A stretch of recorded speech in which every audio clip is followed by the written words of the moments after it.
لا إله إلا الله محمد رسول الله. لا إله إلا الله لا إله إلا الله محمد رسول الله. الحمد لله الذي لا يعجزه من شيء في الأرض ولا في السماء. ما شاء الله كان كما شاء كان في الوقت الذي شاء على الوجه الذي شاء من غير زيادة ولا ونقصان ولا تقدم ولا تأخر. لكم ميعاد يوم لا تستأخرون عنه ساعة ولا تستقدمون. وما لم يشاء لم يكن أعلم أن الله على كل شيء قدير وأن الله قد أحاط بكل شيء علما. وأشهد أن لا إله إلا الله وحده لا شريك له وأشهد أن سيدنا ومولانا محمدا عبده ورسوله. أما بعد فأعوذ بالله من الشيطان الرجيم. بسم الله الرحمن الرحيم. وكذلك جعلناكم أمة وسطا لتكونوا شهداء على الناس ويكون الرسول عليكم شهيدا. وقال النبي صلى الله تعالى عليه وسلم إياكم والغلو في الدين فإنه أهلك من كان قبلكم الغلو في الدين أو كما قال صلی اللہ تعالی علیہ وسلم.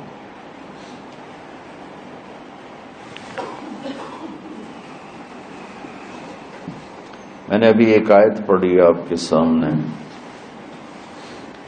کہ اللہ تعالیٰ فرماتے ہیں کہ ہم نے تمہیں امت معتدل بنایا، وسطا. ایک ترجمہ اس کا امام طبری نے کیا ہے جو ہمارے تبلیغ والوں کے لیے بڑا، بلکہ پوری امت کے لیے، صرف تبلیغ والوں کے لیے کیوں، پوری امت کے لیے وہ ایک پیغام ہے کہ انہوں نے ایک ترجمہ یہ کیا ہے کہ ہم نے تمہیں امت واسطہ بنایا. دو چیزوں کو ملانے کے لیے درمیان میں جو چیز ہوتی ہے اس کو واسطہ کہتے ہیں. جیسے یہ مائک میرے اور آپ کے درمیان، یہ جو بھی آگے سن رہے ہیں واسطہ ہے.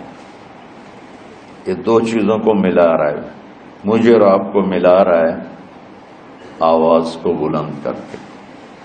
تو امام طبری نے اس کا ترجمہ، ایک ترجمہ یہ کیا ہے، یہ بھی کیا ہے امت معتدل بنایا ہے. یہ تو تمام مفسرین نے اس کا یہ ترجمہ کیا.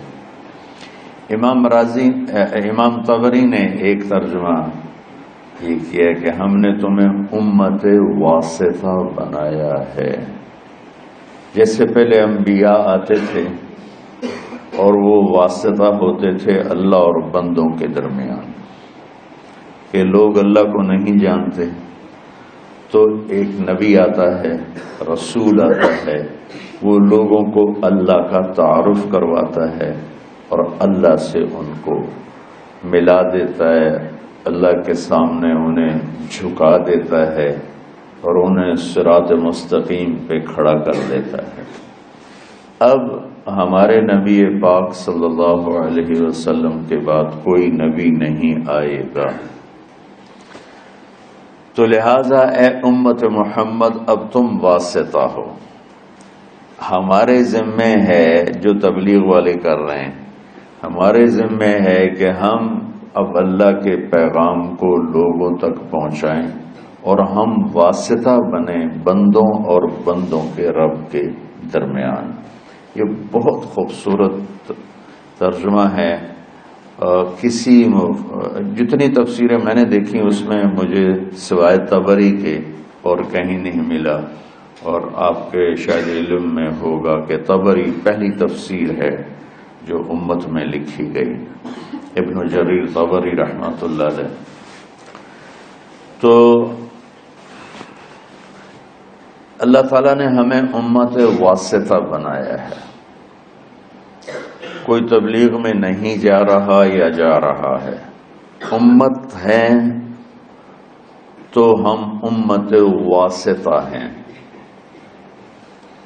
نماز سب پہ فرض ہے، بہت تھوڑے سے لوگ پڑھتے ہیں، تو جو نہیں پڑھتے ان کی معافی تو کوئی نہیں. زکوٰۃ بہت تھوڑے لوگ دیتے ہیں، جو نہیں دیتے ان کو معاف تو نہیں ہے.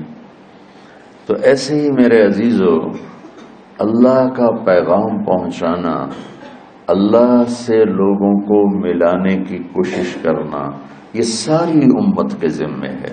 بہت تھوڑے سے لوگ کر رہے ہیں، بے شمار امت ہے جو بھول چکی ہے، اور بھولنا بھی بھول چکے ہیں. مدت ہوئی صیاد نے چھوڑا بھی تو کیا، تاب پرواز نہیں راہ چمن یاد نہیں. مجھے یہ شعر بڑا فٹ آتا ہے کہ ایک شکاری چھوٹے سے پرندے کو گھونسلے سے اٹھا کے لے آتا ہے اور اگر اپنے پنجرے میں ڈال دیتا ہے. جب اس پرندے کی شعور کی آنکھ بیدار ہوتی ہے تو وہ اپنے آپ کو ایک پنجرے میں دیکھتا ہے، اور ایک کوٹھالی میں اس کے لیے دانہ پڑا ہوتا ہے، ایک میں پانی ہوتا ہے. بس وہ وہاں سے دانہ اٹھاتا ہے، وہاں سے پانی کے چند قطرے لیتا ہے اور وہیں پھڑ پھڑا کے بیٹھ جاتا ہے. اور جب اس کی آنکھ ہی وہیں کھلی تو اس کی ذہنیت اور اس کا جو مائنڈ سیٹ تھا وہ فکس ہو گیا کہ بس یہی میرا جہان ہے، یہی میری دنیا ہے. جب وہ پرندہ جوان ہو گیا تو شکاری نے ایک دن دروازہ کھولا پنجرے کا، کہا اپنے چمن کو لوٹ جا، اپنے جنگل کو لوٹ جا. تو وہ آگے کہتا ہے تاب پرواز نہیں، مجھ سے تو اڑا ہی نہیں جاتا، اور اگر میں اڑ بھی جاؤں تو راہ چمن یاد نہیں. مجھے تو یاد ہی نہیں تم مجھے کہاں سے لائے ہو، تو میں کدھر جاؤں، اور میں نے اتنے ہی رہن دے. تو اس وقت امت محمد صلی اللہ علیہ وسلم دکانوں کے پنجرے میں، فیکٹریوں کے پنجرے میں، ملوں کے پنجرے میں، زراعت کے پنجرے میں، کاروبار زندگی کے پنجرے میں ایسی بند ہوئی ہے. بس صبح گھر سے اپنے کام پر، کام سے گھر پر، گھر سے دکان پر، دکان سے گھر پر، یہ سارا ماحول ہے. اب جب انہیں کہتے ہیں کہ بھائی تمہیں اپنے چمن کو لوٹو، تمہیں تو دنیا میں اللہ کا پیغام سنانا ہے، تو کہتے ہیں تاب پرواز نہیں راہ چمن یاد نہیں. تو آج جو میں تھوڑی بات کرنا چاہتا ہوں وہ دوسرے معنی پر ہے. وَكَذَلِكَ جَعَلْنَاكُمْ أُمَّةً وَسَطًا، ہم نے تمہیں امت معتدل، درمیان والی امت بنایا. اچھا، یہ جو آیات کی نمبرنگ ہوئی ہے یہ بہت بعد میں ہوئی ہے. اللہ کے نبی کے دور میں یہ آیات کو نمبر نہیں لگے ہوئے تھے، اور اس طرح ایک ایک آیت الگ نہیں کی گئی تھی. بعد کے علماء نے اپنی محنت کوشش سے یہ آیات کا عدد تعداد مقرر کیا. سورہ بقرہ کی 286 آیات ہیں. امتن وسطا، درمیان والی امت. جب علماء سورہ بقرہ کی آیات بنا رہے تھے تو ان کے سامنے تو پیچھے سے چلے آ رہے ہیں. امتن وسطا ان کے سامنے تو اس وقت آیا جب وہ یہاں پہنچے. تو یہ بڑی حیرت اور قدرت خداوندی کی یہ ایک تصویر ہے کہ وَكَذَلِكَ جَعَلْنَاكُمْ أُمَّةً وَسَطًا آیت نمبر 146 ہے، اور 146 وسط 286 ہے. 146 جمع 146 کتنے ہو گئے؟ مولویانو حساب تھوڑا ہی عمدہ ہے. ہاں کتنے ہو گئے؟ 200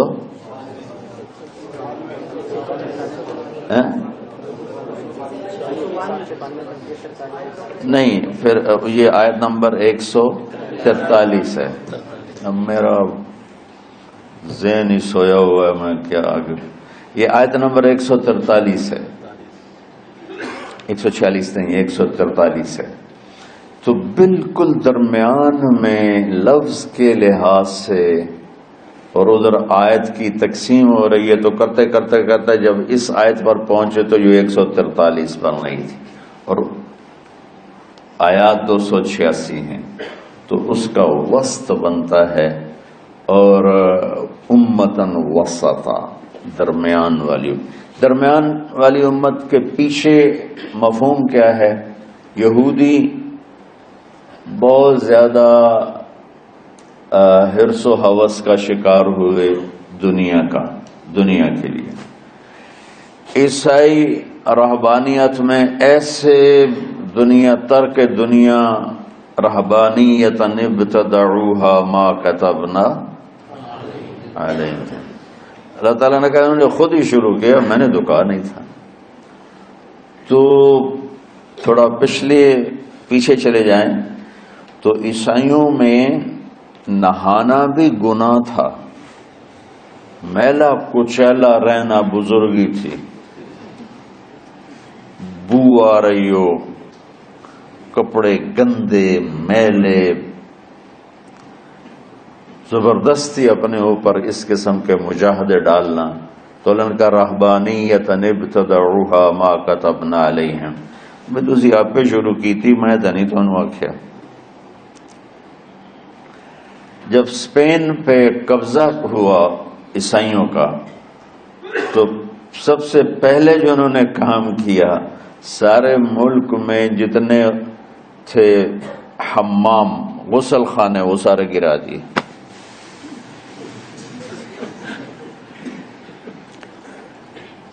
انیس سو 70 تک انگلینڈ میں 1970 کو زیادہ کسی گھر میں غسل خانہ نہیں ہوتا تھا، ٹوائلٹ نہیں ہوتا تھا.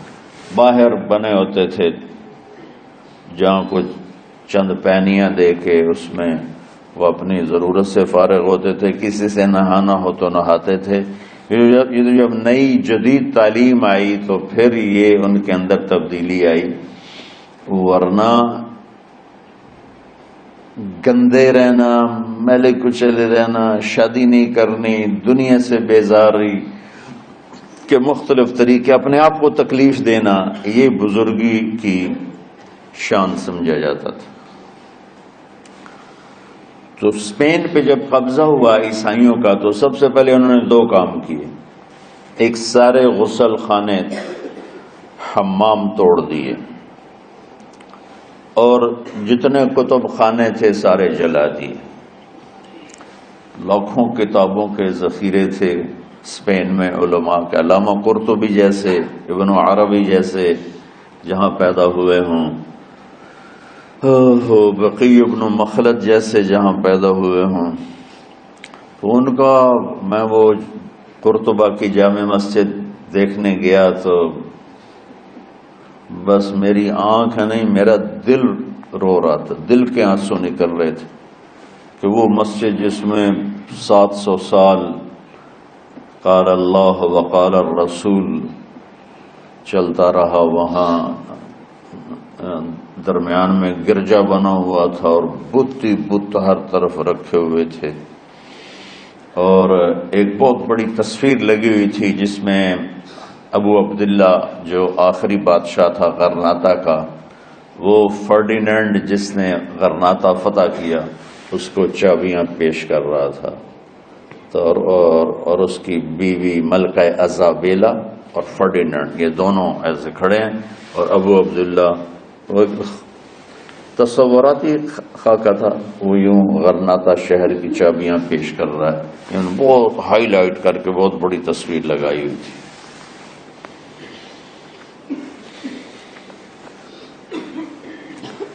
تو ایک دنیا کی ہوس میں بہت آگے چلے گئے، ایک دنیا بیزاری میں بہت آگے چلے گئے تو اللہ نے دونوں کو ایسے رد کر کے فرمایا وَكَذَلِكَ جَعَلْنَاكُمْ أُمَّةً وَسَطًا، ہم نے تمہیں معتدل امت بنایا ہے، نہ تو دنیا میں ایسے لگو کہ دین برباد ہو جائے، نہ دین میں ایسے لگو کہ دنیا معطل ہو جائے۔ سبحان اللہ۔ یعنی آپ کو ایک حدیث سناتا ہوں، من طلب الدنیا حلالا، جس نے دنیا کمائی حلال، کاروبار کیا، نوکری کی، تجارت کی، زراعت کی، کوئی بھی ریڑھی لگائی، چھابا لگایا، سائیکل پہ منیاری بیچی، جو بھی کیا، من طلب الدنیا حلالا، جس نے دنیا کو طلب کیا حلال راستے سے، سعین علی اہلہ، اب بھائی کیوں کماتے ہو؟ کہ جی بچوں کو کھلانا ہوتا ہے اس لیے۔ تعطفا علی جارہ، کیوں کماتے ہو؟ کہ جی کچھ اللہ کے غریب بندے ہوتے ہیں ان پر خرچ کرتا ہوں۔ استعفافا عن المسئلہ، کیوں کماتے ہو؟ کہ جی کسی سے سوال نہ کرنا پڑے۔ تو چار باتیں میرے نبی فرما رہے ہیں، رزق حلال کمایا، بچوں پر خرچ کرنے کے لیے کمایا، غریبوں پر خرچ کرنے کے لیے کمایا، اور سوال سے بچنے کے لیے کمایا۔ اس میں کوئی نماز، روزہ، حج، زکوٰۃ، تہجد، تبلیغ، جہاد کا کوئی ذکر ہے نہیں ہے۔ اچھا، جس نے ان چار شرطوں کے ساتھ دنیا کو کمایا تو کیا ہوگا بھائی؟ تو فرمایا لقی اللہ یوم القیامہ ووجہہ مثل القمر لیلۃ البدر، قیامت کے دن یہ اللہ کے دربار میں ایسے پیش ہوگا کہ اس کا چہرہ 14ویں رات کے چاند کی طرح چمک رہا ہوگا۔ اللہ نے ہمیں ایسا دین عطا فرمایا۔ حضرت سعد بن معاذ رضی اللہ تعالیٰ عنہ آپ کی محفل میں بیٹھے ہوئے تھے، تو وہ دہاڑی کرتے تھے، مزدوری کرتے تھے اپنے باغ میں خود ہی۔ تو آپ کے ان کے ہاتھوں پہ نظر پڑی تو ہاتھوں میں مزدوروں کے نا ہاتھ سخت ہو جاتے ہیں، بہت ہارڈ ہو جاتے ہیں، وہ کسی چلا چلا کے ہاتھوں سے کام کر۔ تو آپ نے دیکھا تو ان کے ہاتھ بڑے سخت۔ تو آپ نے ان سے پوچھا سعد یہ تیرے ہاتھوں کو کیا ہے؟ کہ یا رسول اللہ خود ہی مزدوری کرتا ہوں بچوں کا پیٹ پالنے کے لیے، تو وہ کام کرتے کرتے میرے ہاتھ ایسے ہو گئے ہیں، ٹھیک ہے، تہجد پڑھتے پڑھتے میرے ہاتھ ایسے ہو گئے ہیں، ذکر کرتے کرتے، روزے رکھتے رکھتے، حج کرتے کرتے، عمرے کرتے کرتے، یہ بہت بڑے اعمال ہیں، میں ان کی کوئی تضحیق نہیں کر رہا ہوں، نفی نہیں کر رہا ہوں، دین کے کس سے عمل کو چھوٹا نہیں سمجھنا چاہیے، لیکن ایک مائنڈ سیٹ بن چکا ہے ہمارے ہاں کہ بس یہی دینداری ہے، یہ کوئی عمرے کر رہا ہے، کوئی حج کر رہا ہے، کوئی دیگیں چڑھا رہا ہے، تو اس کو دینداری ہے بھی صحیح، اس میں کوئی شک نہیں، ہے بھی صحیح، لیکن ادھوری دینداری ہے۔ مکمل دینداری بنتی جب اس کے ساتھ دنیا کے معاملات اور اخلاقیات درست ہوتے ہیں، پھر جا کے وہ مکمل دین بنتا ہے۔ تو آپ نے دیکھو میری طرف، آپ نے سعد کا ہاتھ یہاں سے پکڑا اور سب کو دکھا کے اس کو بوسہ لیا، یوں، پھر ان کا ہاتھ یوں دکھا کے فرمایا کہ بچوں کو حلال کھلاتے ہوئے، حلال حلال حلال، رشوت، سود، چوری، ڈاکہ، حرام، یہ نہیں، حلال، بچوں کو حلال کھلاتے ہوئے جو ہاتھ ایسا ہو جاتا ہے اس پہ جہنم کی آگ حرام ہو جاتی ہے۔ وَكَذَلِكَ جَعَلْنَاكُمْ، بولو، أُمَّةً وَسَطًا، کہ ہم نے تمہیں معتدل، اعتدال والی دنیا امت بنایا ہے، نہ دنیا میں ایسے لوگوں کہ دین برباد ہو جائے، نہ دین میں ایسے لوگوں کہ دنیا معطل ہو جائے۔ اس لیے میں نے ایک حدیث پڑھی تھی، آپ نے فرمایا کہ دین میں غلو سے بچنا، غلو مطلب کہ اس طرح لگنا کہ بچوں کا پتہ نہیں، بیوی کا پتہ نہیں، گھر کا پتہ نہیں، کام کا پتہ نہیں، یہ عیسائیت میں تو بزرگی ہے، ہمارے دین میں بزرگی نہیں ہے. یہ انتہا پسندی ہے. یہ تمہید آپ سوچ رہے ہوں گے کہ مولوی صاحب کدھر جا رہے ہیں. میں 15 شعبان کے حوالے سے بات کچھ کرنا چاہتا تھا اور کچھ رمضان کے حوالے سے. 15 شعبان کی رات میں ہمارے ملکوں میں، جو ہمارے عجمی ملک ہیں، اس میں وہ کچھ ہو رہا ہے جو نہ میرے نبی نے کیا، نہ صحابہ نے کیا، نہ تابعین نے کیا. عجیب و غریب عبادات گھڑ لی ہیں، عجیب و غریب اس کے اعمال بنا لیے ہیں اپنی طرف سے، اور مسجدیں بھری ہوتی ہیں اور روشنیاں لگی ہوتی ہیں اور آتش بازی ہو رہی ہوتی ہے. میرے نبی نے اس رات کی فضیلت بتائی، عمل کوئی نہیں بتایا. جیسے یہاں کوئی صلاۃ تسبیح کی جماعت کرا رہے ہوتے ہیں، کوئی اجتماعی تہجد پڑھ رہے ہوتے ہیں، کوئی دیگیں چڑھا رہے ہوتے ہیں، کوئی آتش بازی کر رہے ہوتے ہیں، تو وہ اس میں اتنا غلو ہو گیا ہے کہ یہ بھی ٹھیک نہیں. اور کچھ علماء نے اس کے رد میں اس کا اتنا انکار کیا ہے کہ اس رات کی کوئی فضیلت ہے ہی نہیں. یہ بھی ٹھیک نہیں. اس بیچ کا راستہ. اس رات کی فضیلت میں جتنی احادیث ہیں وہ ضعیف ہیں، لیکن اتنی کثرت سے ہیں کہ ان سب کا مل کر جمع ہو کر کم از کم وہ حسن لغیر ہی تک تو پہنچ جاتی ہیں.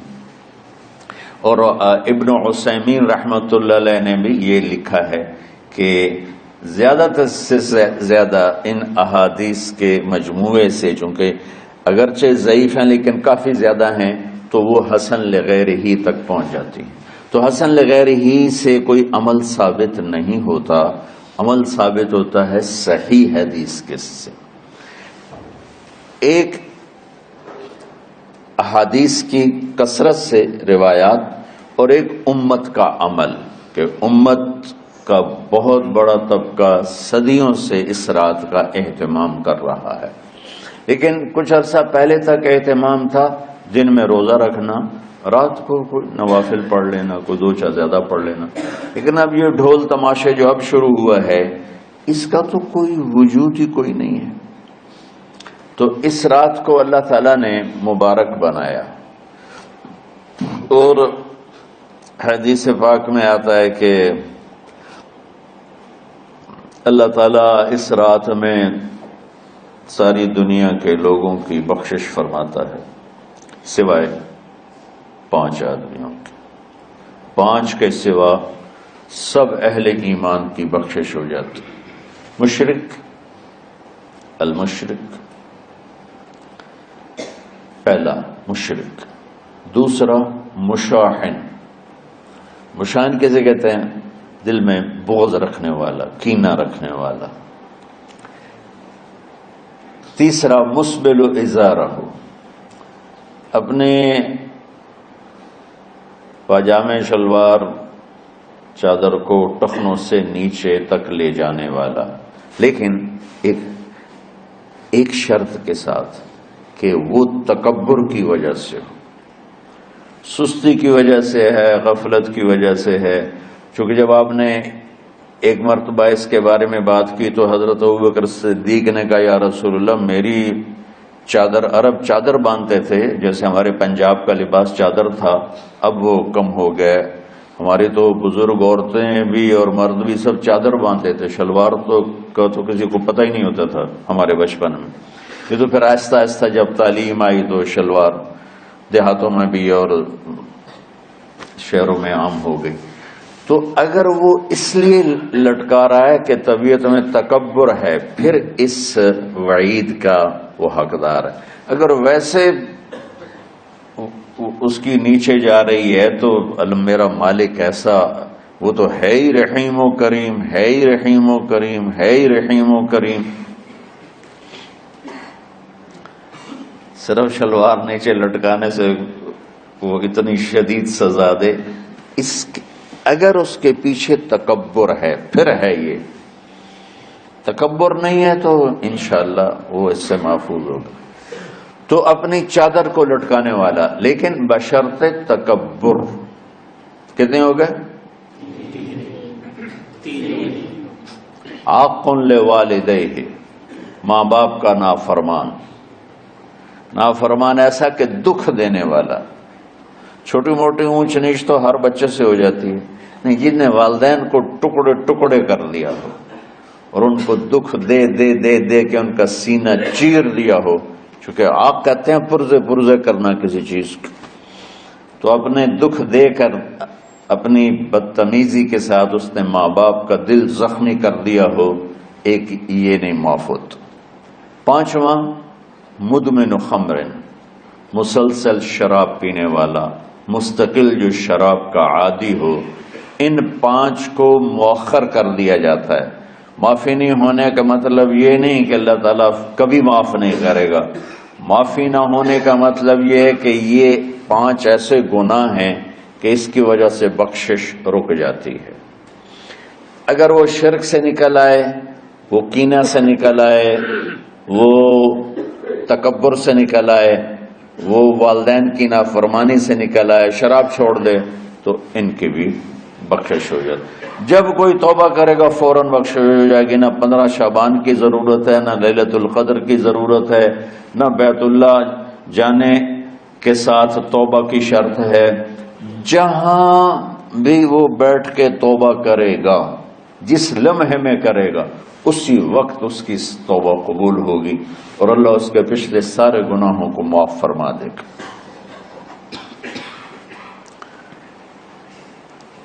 دن کا روزہ، رات کا قیام، زیادہ زیادہ قیام سے مراد نوافل ہیں، کوئی گھر میں پڑھ لے، کوئی مسجد میں پڑھ لے۔ نوافل، نفلی عبادات گھر میں ہی افضل ہوتی ہیں۔ میرے نبی سنتیں ہمیشہ گھر سے پڑھ کے آتے تھے، تہجد اپنے گھر میں پڑھتے تھے، مسجد میں نہیں پڑھتے تھے، سوائے اعتکاف کے آپ اپنے نوافل سنتیں سب گھر میں پڑھتے تھے اور مسجد میں صرف فرض آ کے ادا فرماتے تھے، اور اس کے بعد بیٹھنا ہوتا تھا تو بیٹھ جاتے تھے، اٹھنا ہوتا تھا تو اٹھ جاتے تھے۔ تو اعتدال اللہ کو ہر چیز میں پسند ہے۔ دنیا جو مختصر ہے اس میں کیسے پسند نہیں ہوگا؟ آخرت جیسے معاملے میں بھی اللہ ہم سے کہہ رہا ہے اعتدال، امتن وسطا۔ ایسے عیسائیوں کی طرح ترک دنیا بھی نہ کرو، یہودیوں کی طرح دنیا کے پیچھے نہ پڑ جاؤ، رزق کے حلال بھی کماؤ، اپنے بچوں کو بھی دیکھو، اپنے فرائض کو بھی دیکھو جو دنیاوی ہیں، اور اللہ سے بھی اپنا معاملہ ٹھیک کرو اور درست کرو۔ بعد کے زمانے میں صحابہ کے بعد سے ہی ایک انتہا پسندی امت میں آئی، ساری ساری رات جاگنا۔ فلاں بزرگ تھے، وہ رسے سے اپنے بالوں کو باندھ لیتے تھے کہ نماز پڑھتے پڑھتے جب نیند آئے اور جھٹکا لگے تو رسے سے بندھے ہوئے بالوں سے اس جھٹکے سے تکلیف ہو اور ان کی آنکھ کھل جائے اور پھر نفلوں میں شروع ہو جائے۔ ایک فلاں بزرگ تھے، وہ اپنے آنکھوں میں نمک کا سرما لگاتے تھے تاکہ آنکھیں جل جائیں، اور اس میں وہ جلن پیدا ہو جائے اور نیند اڑ جائے۔ یہ ایسے واقعات بھرے پڑے ہیں۔ فلاں بزرگ تھے، انہوں نے 30 سال عشاء کے وضو سے فجر کی نماز ادا کی۔ یہ اپنی جگہ پہ بزرگی ہے، لیکن یہ بھائیو یہ دین ہم پیش نہیں کر سکتے۔ فلاں بزرگ تھے، وہ 30 سال سے ستو کھا رہے تھے کہ روٹی کھانے اور ستو کھانے میں 70 دفعہ سبحان اللہ کا فرق پڑ جاتا ہے، تو روٹی کھائیں تو 70 دفعہ سبحان اللہ کم کہہ سکتے ہیں، اور ستو کھائیں تو 70 دفعہ سبحان اللہ زیادہ کہہ سکتے ہیں۔ تو لہٰذا انہوں نے کہا مجھے تو 30 سال ہو گئے، میں تو ستو کھا رہا ہوں، میں تو روٹی نہیں کھا رہا۔ یہ دین نہیں ہے، یعنی یہ وہ دین نہیں جو ہم انسانیت کو پیش کر سکتے۔ یہ تو لوگوں کو دوڑانے والی بات ہے۔ اور ایک آدمی ایک بزرگ سے ملنے گیا تو وہ نوافل پڑھ رہے تھے، وہ زور سے عصر تک نفل پڑھتے رہے، وہ ان کے انتظار میں بیٹھا رہا، پھر عصر سے مغرب تک وہ مراقبہ کرتے رہے، وہ انتظار میں بیٹھا رہا، پھر مغرب سے عشاء تک وہ نفل پڑھتے رہے، وہ بیچارہ انتظار کرتا رہا، پھر عشاء کے بعد پھر نفل شروع کیے تو تہجد تک نفل پڑھتے گئے اور وہ بیچارہ پیچھے بیٹھا ہوا۔ تو تہجد کے آخر میں ان کی مصلی پہ بیٹھے بیٹھے ایسے اونگ آ گئی، تو یوں جھٹکا لگا تو کہا یا اللہ میں اس آنکھ سے پناہ مانگتا ہوں جو سونے سے اس کا دل ہی نہیں بھرتا۔ اور پھر اس کے بعد فجر کی نماز پڑھ کے اشراق تک بیٹھے رہے، پھر اشراق پڑھے، اخیر وہ بیچارہ اٹھی کے واپس آ گیا، لگتا ہے نام تو ویلی کوئی نہیں۔ تو وہ اس نے کسی سے پوچھا کہ یہ بزرگ کب سے یہ کر رہے ہیں؟ کہ پچھلے 30 سال سے کر رہے ہیں۔ یہ راہبانیت کی شکل ہے، یہ وہ دین نہیں جو ہم لوگوں کو پیش کریں گے تو وہ کہیں گے واہ واہ واہ واہ کیا دین ہے بھائی، قبول کرو۔ یہ ایک قسم کا غلو آیا۔ میں ایک حدیث سناتا ہوں، بخاری شریف میں بھی ہے، مجھے اب ہر شے بھول گئی، لیکن وہ ہے نہی الغلو، اس طرح کر کے آپ لوگ زیادہ جانتے ہوں گے جو پڑھ رہے ہیں کہ غلو سے نہیں۔ حدیث آپ کو سب کو یاد ہوگی کہ 3 صحابہ آئے اللہ کے نبی کے گھر اور پوچھا کہ اللہ کے نبی رات کیسے گزارتے ہیں؟ تو گھر والوں نے کہا سوتے بھی ہیں، جاگتے بھی ہیں، کھاتے بھی ہیں۔ تو وہ تینوں آپس میں کہنے لگے وہ تو نبی ہیں، سوئیں بھی تو کوئی بات نہیں، اور شادی ہے کوئی بات نہیں، ہم تو نبی نہیں، ہمیں تو کچھ کرنا چاہیے۔ ایک نے کہا کہ میں ساری زندگی روزہ نہیں چھوڑوں گا، ایک نے کہا کہ میں ساری زندگی سوؤں گا نہیں، ایک نے کہا میں ساری زندگی شادی نہیں کروں گا۔ تو دیکھنے میں تو واہ واہ کیا بڑی بزرگی ہے بھائی، بڑے بزرگ ہیں۔ ہمارے نبی کو پتہ چلا، آپ نے تینوں کو بلا لیا، کہ تم مجھ سے زیادہ اللہ سے ڈرنے والے ہو، میں تم سے انا اتقاکم یا اخشاکم، الفاظ آپ لوگ کو زیادہ یاد ہوں گے لیکن مفہوم میں صحیح پیش کر رہا ہوں۔ آپ نے کہا میں تم سے زیادہ اللہ کو جانتا ہوں، تم سے زیادہ اللہ سے ڈرتا ہوں، میں سوتا بھی ہوں، میں کھاتا بھی ہوں، میں روزے بھی رکھتا ہوں، میں چھوڑ بھی دیتا ہوں، میری بیویاں بھی ہیں، میں اپنی بیویوں کے پاس بھی جاتا ہوں۔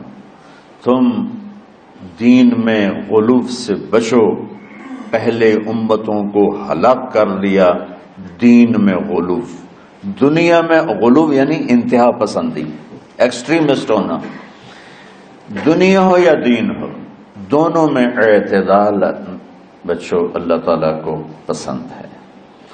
تو شعبان کے حوالے سے ایک علماء کا طبقہ اتنا رد میں گیا کہ ایسی نفی کر دی کہ جیسے ہے ہی کچھ نہیں، یہ بھی غلط ہے۔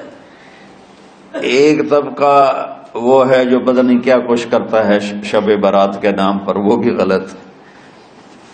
ساری حدیثوں کو ملا کر روزہ اور رات کا قیام، کہ رات کو اٹھ کے کچھ اللہ کو یاد کر لو۔ اب اس آیت میں بعض مفسرین سے غالباً بھول ہوئی،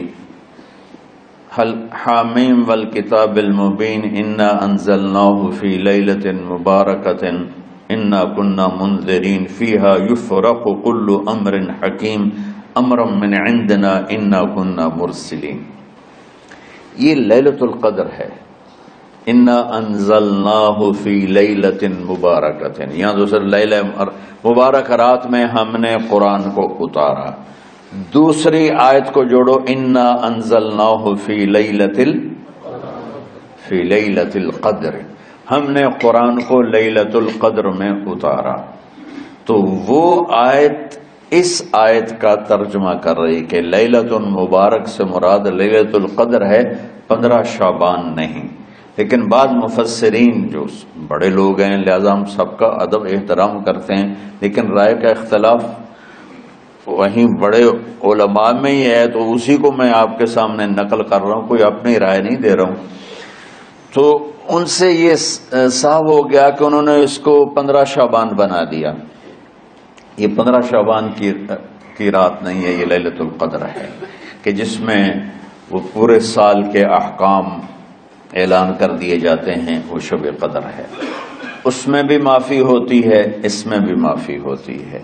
لیکن شب قدر تو قرآن سے، صحیح احادیث سے ثابت ہے، اور شعبان کی رات ضعیف حدیثوں سے ثابت ہے، لیکن کثرت حسن لغیرہ ہی اور امت کا عمل اس میں بہت بڑی گنجائش پیدا کرتا ہے. تو جو بچہ روزہ رکھنا چاہے ضرور رکھے، جو رات کو اٹھنا چاہے ضرور اٹھے، لیکن وہ اتنا نہ اٹھے کہ صبح سبق میں سویا پڑا ہو. تو ایسی عبادت نہیں چاہیے کہ آپ اپنے طلب علم جو فرض ہے اس میں آپ سوئے پڑے ہوں تو تمہارے خراٹوں سے سبق بھی متاثر ہو رہا ہو. تو اعتدال بچوں، ہر چیز میں اعتدال. تو اس میں یہ جو 5 ہیں، ایک مشرک، ایک مشاحن. مشاحن کون ہے؟ جو دل میں کینہ بغض رکھتا. اب میں کہاں سے آنسو لاؤں اس بات پر رونے کے لیے کہ ایک تو دنیا داروں کا بغض کینہ ہے آپس کی لڑائیوں سے، لیکن یہ جو دیندار ایک دوسرے سے بغض، اس قدر بغض رکھتے ہیں کہ کافر بنائے بیٹھے ہیں ایک دوسرے کو. سلام کا جواب نہیں دیتے، جنازے میں نہیں شریک ہوتے. اس کا جرم واپس جاتا ہے تاجروں کو نہیں، حکمرانوں کو نہیں، خطیبوں کو. نادان، ہر خطیب نہیں، نادان خطیبوں کو جو ہر مکتبہ فکر میں موجود ہیں، جو اس شدت کے ساتھ اوروں کی نفی کرتے ہیں اور اپنے آپ کو صحیح کہتے ہیں کہ جیسے باقی سب جہنمی ہیں، سب کافر ہیں، اور صرف ہم ہی صحیح ہیں اور ہم ہی جنت میں جائیں گے اور کوئی جنت میں نہیں جائے گا.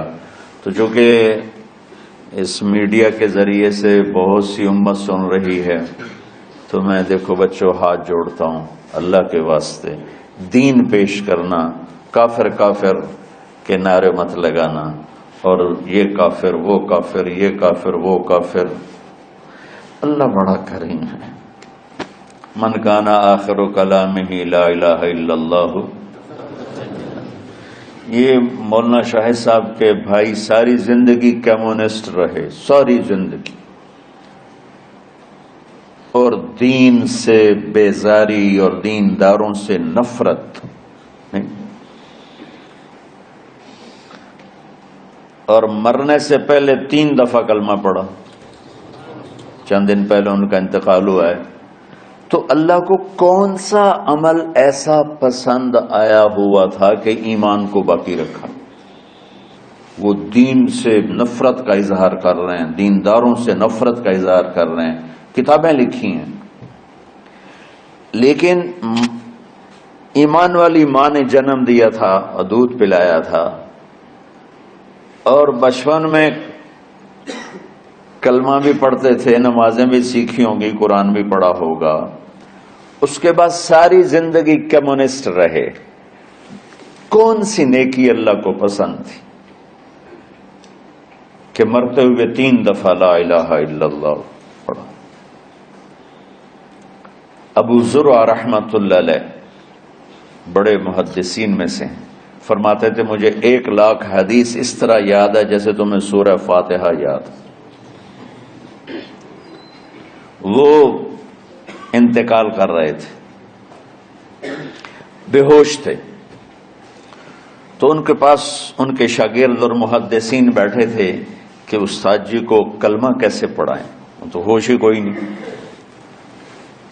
اور بے ہوشی میں کیا، ہوش میں بھی ہو کوئی تو اس کو یوں سیدھا نہیں کہتے کلمہ پڑھو، بلکہ اس کے پاس بیٹھ کے لا الہ الا اللہ لا الہ الا اللہ پڑھتے ہیں کہ کہیں وہ کہنے سے انکار نہ کر دے. تو کلمہ پڑھے بغیر بھی ایمان پہ موت آتی ہے. ہمارے ایک بڑے قریبی تھے، میرے والد کے بڑے دوست، ان کا اچانک انتقال ہو گیا. تو میں نے ان کو خواب میں دیکھا، تو میں خواب میں ان سے کہہ رہا ہوں وہ مجھے اپنا کہا دیکھو بیٹا یہ میرا گھر ہے جنت میں. تو میں نے ان سے کہا چاچا تسا کلمہ تو پڑھیا کوئی نہ آئی. میں خواب میں کہہ رہا ہوں کہ چاچا تسا کلمہ تو پڑھیا کوئی نہ آئی کہ پتر کلمہ پڑھنا ضروری نہیں ہوتا، ایمان ضروری ہوتا ہے. ایمان ضروری ہوتا ہے. ہاں اس کا اظہار ہو جائے تو پھر وہ مہر لگ گئی. من کان آخر کلامہ لا الہ الا اللہ دخل جس کا آخری کلام لا الہ الا اللہ ہوگا وہ جنت میں داخل ہوگا.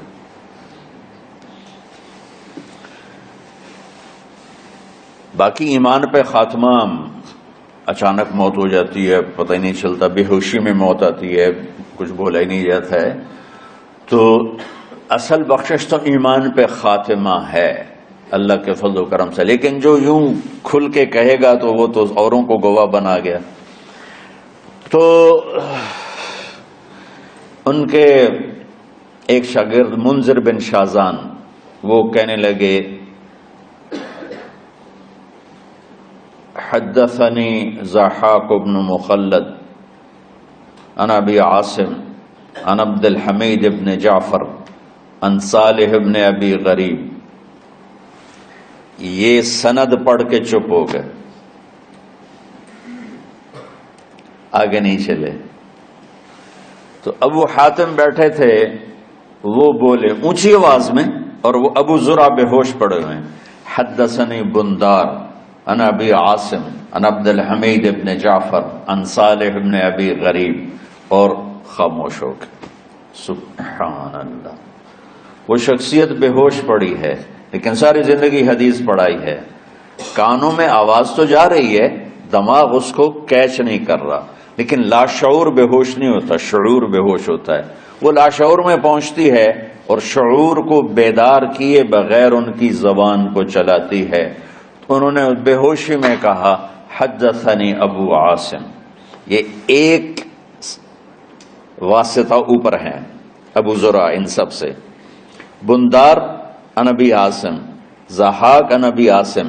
تو انہوں نے فرمایا حدثنی ابو عاصم عن عبد الحمید ابن جعفر عن صالح ابن ابی غریب. یہاں باقی دو خاموش ہو گئے تھے، وہ آگے چلے. عن کثیر ابن مرۃ الحضرمی عن معاذ ابن جبل رضی اللہ عنہ قال قال رسول اللہ صلی اللہ علیہ وسلم من کان آخر کلامہ لا الہ الا اللہ دخل الجنہ او قال حرمہ اللہ علی النار. اور ساتھ ہی جان نکل گئی. کہ سند وہ آدھی پڑھ کے خاموش ہو گئے تھے، یہ آگے پڑھتے پڑھتے پڑھتے پڑھتے اللہ کے نبی تک پہنچ کے فرمایا کہ میرے نبی نے فرمایا کہ جس کا آخری کلام لا الہ الا اللہ ہوگا وہ جنت میں داخل ہوگا، یا اللہ اس پہ جہنم کو حرام کر دے گا. تو میرے عزیزو، اللہ کے واسطے تمام مکاتب فکر کے مسلمانوں سے اپنے دل کو بغض سے پاک کرو، کینہ سے پاک کرو، حسد سے پاک کرو، نفرت سے پاک. اختلاف کرو. میری ایک رائے ہے لیکن میں کبھی ممبر پر اپنی رائے پیش نہیں کرتا ہوں، خاص طور پر عقائد، اعمال، ترجیحات کے بارے میں میں دین پیش کرتا ہوں. رفع یدین کرنے کی بھی حدیثیں موجود ہیں، نہ کرنے کی بھی موجود ہیں، اور لڑی جاندے دونوں پاسا دے مناظر لڑی جاندے لڑی. اور اللہ دا واسطہ ہی نے دنیا برباد ہو گئی تو انہوں رفع یدین دی پئی. کرو افضل ہے، یہ افضل کی بات چلی. نہ کرو افضل ہے. ہم جو نہیں کرتے تو ہم کہتے ہیں کہ افضل ہے نہ کرنا، کرنا چاہو تو کر لو، کوئی مسئلہ نہیں. اور جو کہتے ہیں کرنا ہے وہ بھی کہتے ہیں افضل ہے کرنا، نہ کرو تو کچھ. یہ امت برباد ہو رہی ہے، یہ ان چھوٹی چھوٹی باتوں پہ مناظرے ہو رہے ہیں. میں نے ایک مناظرہ سنا تو مجھے بڑی تکلیف ہوئی ہے. اس پر سوشل میڈیا پر رفع یدین پہ ہو رہا تھا. ادھر دیوبندی تھے، ادھر اہل حدیث سے، اور لڑی جاندے لڑی. اخیر مناظرہ ہوتا ہے، ایک دو گالی کٹ کے اٹھی جاندے. یہ امت برباد ہو رہی. ہمارے علاقے میں سنپال قوم ہے، راجپوتوں کی ایک شاخ ہے. تو اس میں ایک مار پلوان سن پال تھے، ان کا وزن ماشاءاللہ صرف 8 من تھا.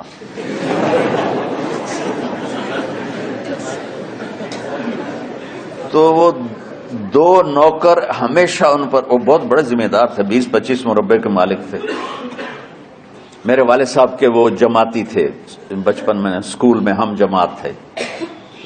تو ان کو 2 نوکر اٹھاتے تھے، 2 ہی بٹھاتے تھے، 2 ہی چلاتے تھے، اس کے بغیر وہ ہلتے ہی نہیں تھے. ہمارے بچپن میں ریچھ کتے کے مقابلے ہوتے تھے. ایک بہت بڑا یہ شغل ہوتا تھا، ریچھ اور کتوں کی لڑائی. شکر ہے اب اس ظالمانہ کھیل پر گورنمنٹ نے پابندی لگائی، تو جس نے بھی لگائی بہت اچھا کیا. تو دیکھو مجھے کیا یاد آئی، کتنی پرانی بات. اور مجھے ایک وہ ریچھ والا یاد آ گیا، ودھو دا ریچھ، ودھو والا ریچھ. وہ بہت بڑا ریچھ تھا، کھڑا ہوتا تھا تو پورے آدمی کے برابر اس کا قد ہوتا تھا. میری آنکھوں کے سامنے وہ کھڑا ہوئے. تو ریچھ 2 طرح لڑتے تھے، میں آنکھوں دیکھا بتا رہا ہوں. ایک وہ جیسے ودھو دا ریچھ جڑائی، وہ کھڑا ہو جاتا تھا اور آنے والے کتوں کو تھپڑ مارتا تھا، ٹھو کتا وہ گیا، ادھر مار ٹھو کتا وہ گیا. اور کچھ ریچھ تھے جو بھاگتے ہوئے لڑتے، جو ذرا چھوٹے قد کے تھے، ذرا کمزور ہوتے، وہ کھڑے ہو کر نہیں لڑتے تھے، وہ بھاگتے تھے، بھاگتے بھاگتے تھپڑ مارا، بھاگتے بھاگتے کتا جو چک مارتا تھا تو وہ اس کو چھڑاتے تھے. تو کبھی کتے جیت جاتے، کبھی ریچھ. کبھی بہت نادر، یعنی بہت کم ایسا ہوتا تھا کہ وہ جو بھاگنے والے ریچھ ہوتے تھے نا، ان کا رسہ کھل جاتا تھا، تو پھر وہ ریچھ بھاگتا تھا جان بچانے کے لیے. تو مار پلوان رحمت اللہ علیہ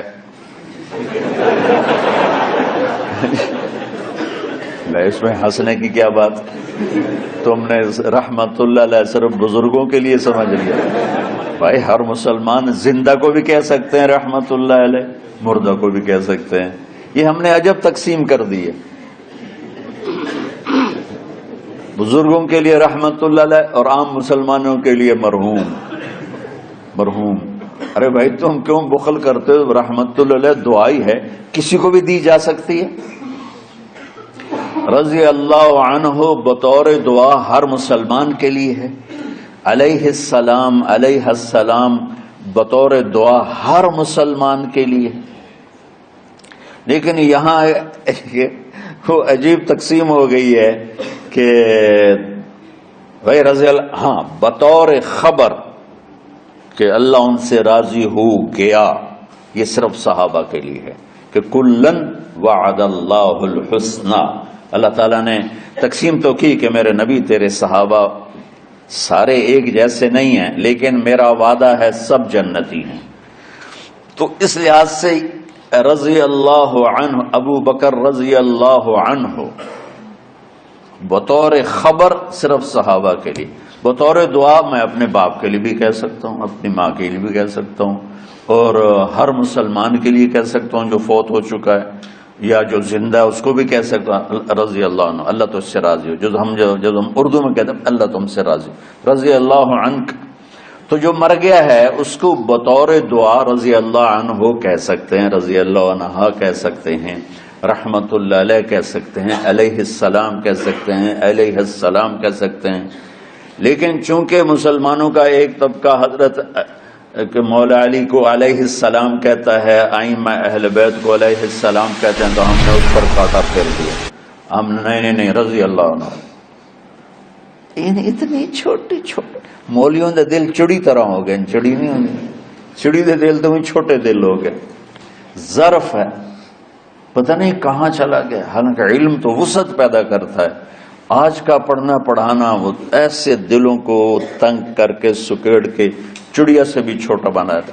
ارے بھائی ہر کسی کو بطور دعا علیہ السلام کہہ سکتے ہو، علیہ السلام کہہ سکتے ہو. میں بیان کر رہا تھا تو میں یعنی ایسے نجی محفل میں بیان تھا علماء میں.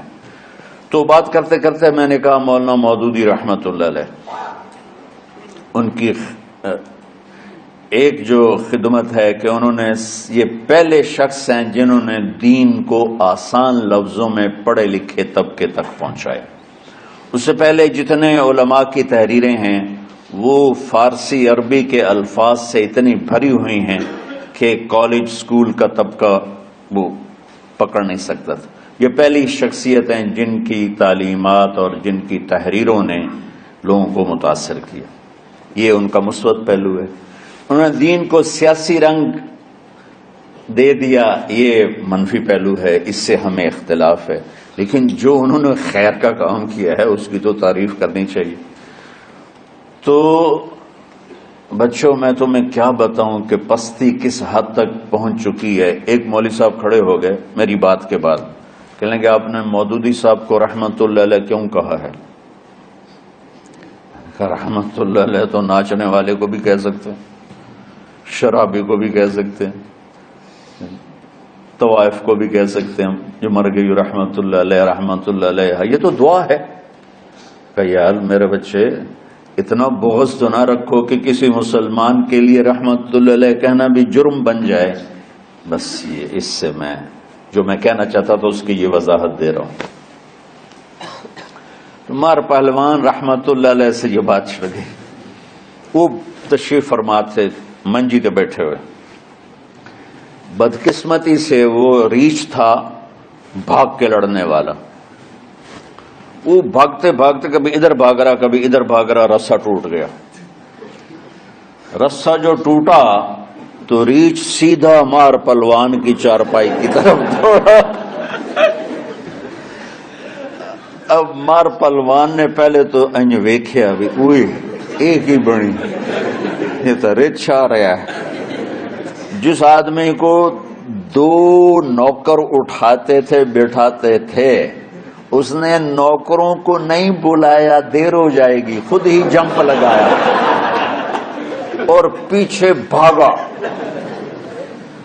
آگے سادات کا گھر تھا تو بالکل قریب، تو گھر میں بڑھ گیا اندر. تو اندر عورتوں نے کہا مار صاحب سیداں دا گھر ہے، سیداں دا گھر ہے، پردے والا گھر ہے. کہ مگر وہ ریچھ سر لیندہ تو انہوں پردے بھی پہلتی.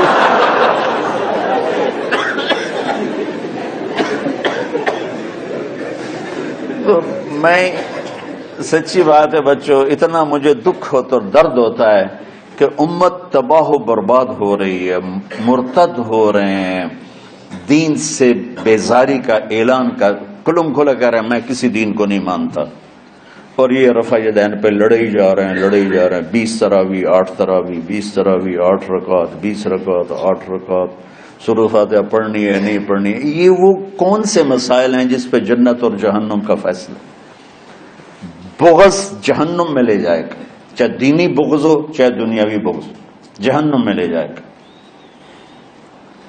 البغض للہ اور چیز ہے، یہ تو بغض لنفس ہی ہے. بغض للہ کے لیے مولا علی کا واقعہ کافی. ایسی مثال تاریخ میں دوبارہ ہوں گی میری نظر سے نہیں گزری کہ آپ خیبر کی جنگ میں یہودی سے لڑ رہے ہیں اور اس کو گرا لیا اور اس کو قتل کرنے لگے تو اس نے منہ پہ تھوک دیا. سبحان اللہ. اب تو اور زیادہ قتل کرنا چاہیے تھا بے دردی سے. آپ پیچھے ہٹ گئے. کہا آ بھائی دوبارہ. کہنے لگا کیا ہوا؟ کہ تم نے میرے منہ پہ تھوکا نا تو پہلے میں تمہیں اللہ کے لیے قتل کر رہا تھا، جب تم نے میرے منہ پہ تھوکا تو مجھے ذاتی غصہ آ گیا. البغض لنفسی، کہ میں میری تمہاری کوئی دشمنی نہیں، صرف اللہ کے لیے ہے. تو تمہارے تھوکنے سے میرے اندر ذاتی دشمنی پیدا ہوئی، ذاتی غصہ پیدا ہوا. تو یہ قتل اللہ کے لیے نہ ہوتا میری ذات کے لیے ہوتا، لہذا آپ دوبارہ لڑیے. کہنے لگا مجھے کلمہ پڑھا تھا. تو شکر ہے کچھ ماحول بدلا بھی ہے. ہر مکتب فکر میں معتدل لوگوں کی تعداد بڑھ رہی ہے، لیکن ہر مکتب فکر میں ایسے سخت دل اور ایسے متعصب آنکھوں پہ پٹی باندھ کے بیٹھے ہوئے ہیں کہ اپنے سوا کسی کو مسلمان سمجھنا ہی نہیں۔ اچھا دیکھو تم میری اولاد ہو، اللہ کا واسطہ دیتا ہوں، اگر تمہارا میرا کوئی تعلق ہے، پتہ نہیں تمہارا مقدر تمہیں کہاں کہاں لے جائے، کس ممبر پہ بیٹھو، کس مسند پہ بیٹھو، کس درس کی مجلس میں بیٹھو، لوگوں کو دین پڑھانا، بچوں کو، اگلی نسل کو دین پڑھانا، اگلی نسل میں نفرت کے بیج نہ بونا، بغض کے بیج نہ بونا۔ میرا رب بڑا کریم مہربان ہے۔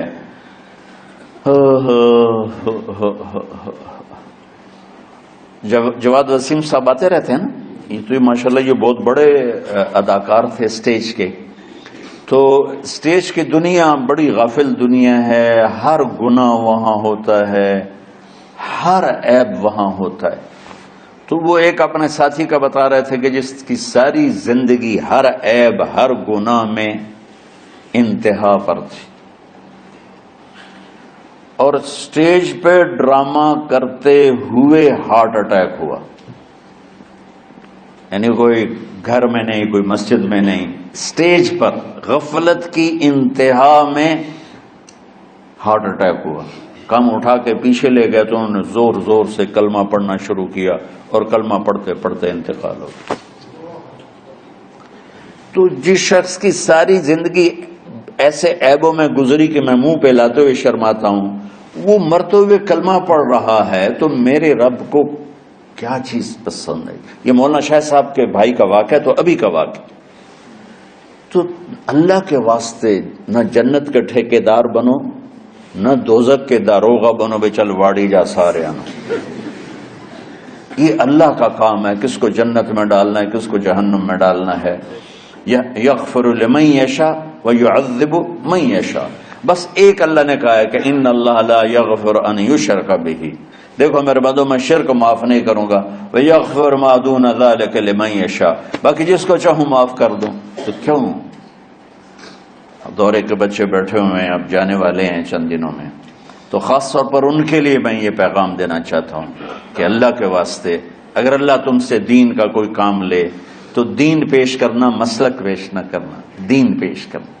امت مسالک میں بٹی ہوئی ہے، مختلف ہر ایک کی ترجیحات ہیں، میں اپنی ترجیحات جو میں صحیح سمجھتا ہوں وہ میں آپ پہ لاگو نہ کروں۔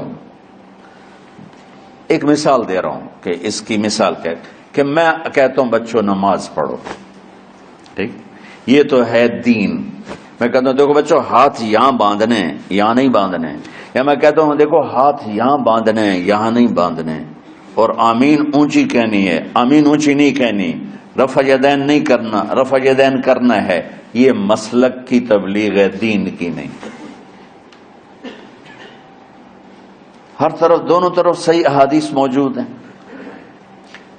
میں نے اس کو لے لیا، مولوی سعید نے اس کو لے لیا، تو اس میں لڑائی کی کیا بات؟ تو امت مختلف مکاتب فکر میں بٹی ہوئی ہے، اللہ تمہیں توفیق دے تو دین پیش کرنا، مسلک کی تبلیغ نہ کرنا، دین کی تبلیغ کرنا۔ ہاں اپنے مسلک کو بتاؤ درس گاہ میں، ہم نے اپنا مسلک پڑھا درس گاہ میں، لیکن آپ کو عجیب بات بتاؤں، میں نے 7 سال رائمنڈ میں پڑھا، میں اللہ کی قسم اٹھا کے کہتا ہوں 7 سال میں ایک دفعہ ہمارے استادوں نے کسی مسلمان فرقے کے خلاف ہمیں نفرت نہیں دلائی، ایک سبق بھی مجھے یاد نہیں کہ ہمارے استادوں میں سے کسی نے چڑھائی کی ہو اہل حدیث پر، بریلویوں پر، شیعوں پر، کبھی بھی نہیں۔ ہمیشہ میں امت امت امت امت، اللہ نے وہ ہمارے دل میں گاڑ دی وہ بات۔ آگے میں جو نسل تیار کرنا چاہتا ہوں ایسی تیار کرنا چاہتا ہوں، اعتدال والی امت۔ ہاں شعبان کے اس لحاظ سے فضیلت ہے کہ میرے نبی شعبان میں روزے بہت رکھتے تھے، صرف 15 شعبان کی بات نہیں۔ آپ جب رجب کا مہینہ آتا تھا تو آپ کہتے اللہم بارک لنا فی رجب و شعبان وبلغنا رمضان، یا اللہ ہمارے شعبان میں اور رجب میں برکت دے اور رمضان شریف نصیب فرما۔ اب رمضان شریف بھی آ رہا ہے اور آپ کو معلوم ہے ہم نے رمضان میں پڑھائی رکھی ہے چھٹیاں نہیں رکھی. جب میں نے حسنین شروع کیا 1999 میں تو اللہ نے میرے دل میں یہ بات ڈالی کہ رمضان تو علم کا مہینہ ہے، انا انزلناہ فی لیلۃ القدر، اور چاروں آسمانی کتابیں رمضان میں اور سارے صحیفے رمضان میں. اپنے اللہ کو کیا پسند تھا اس مہینے کا.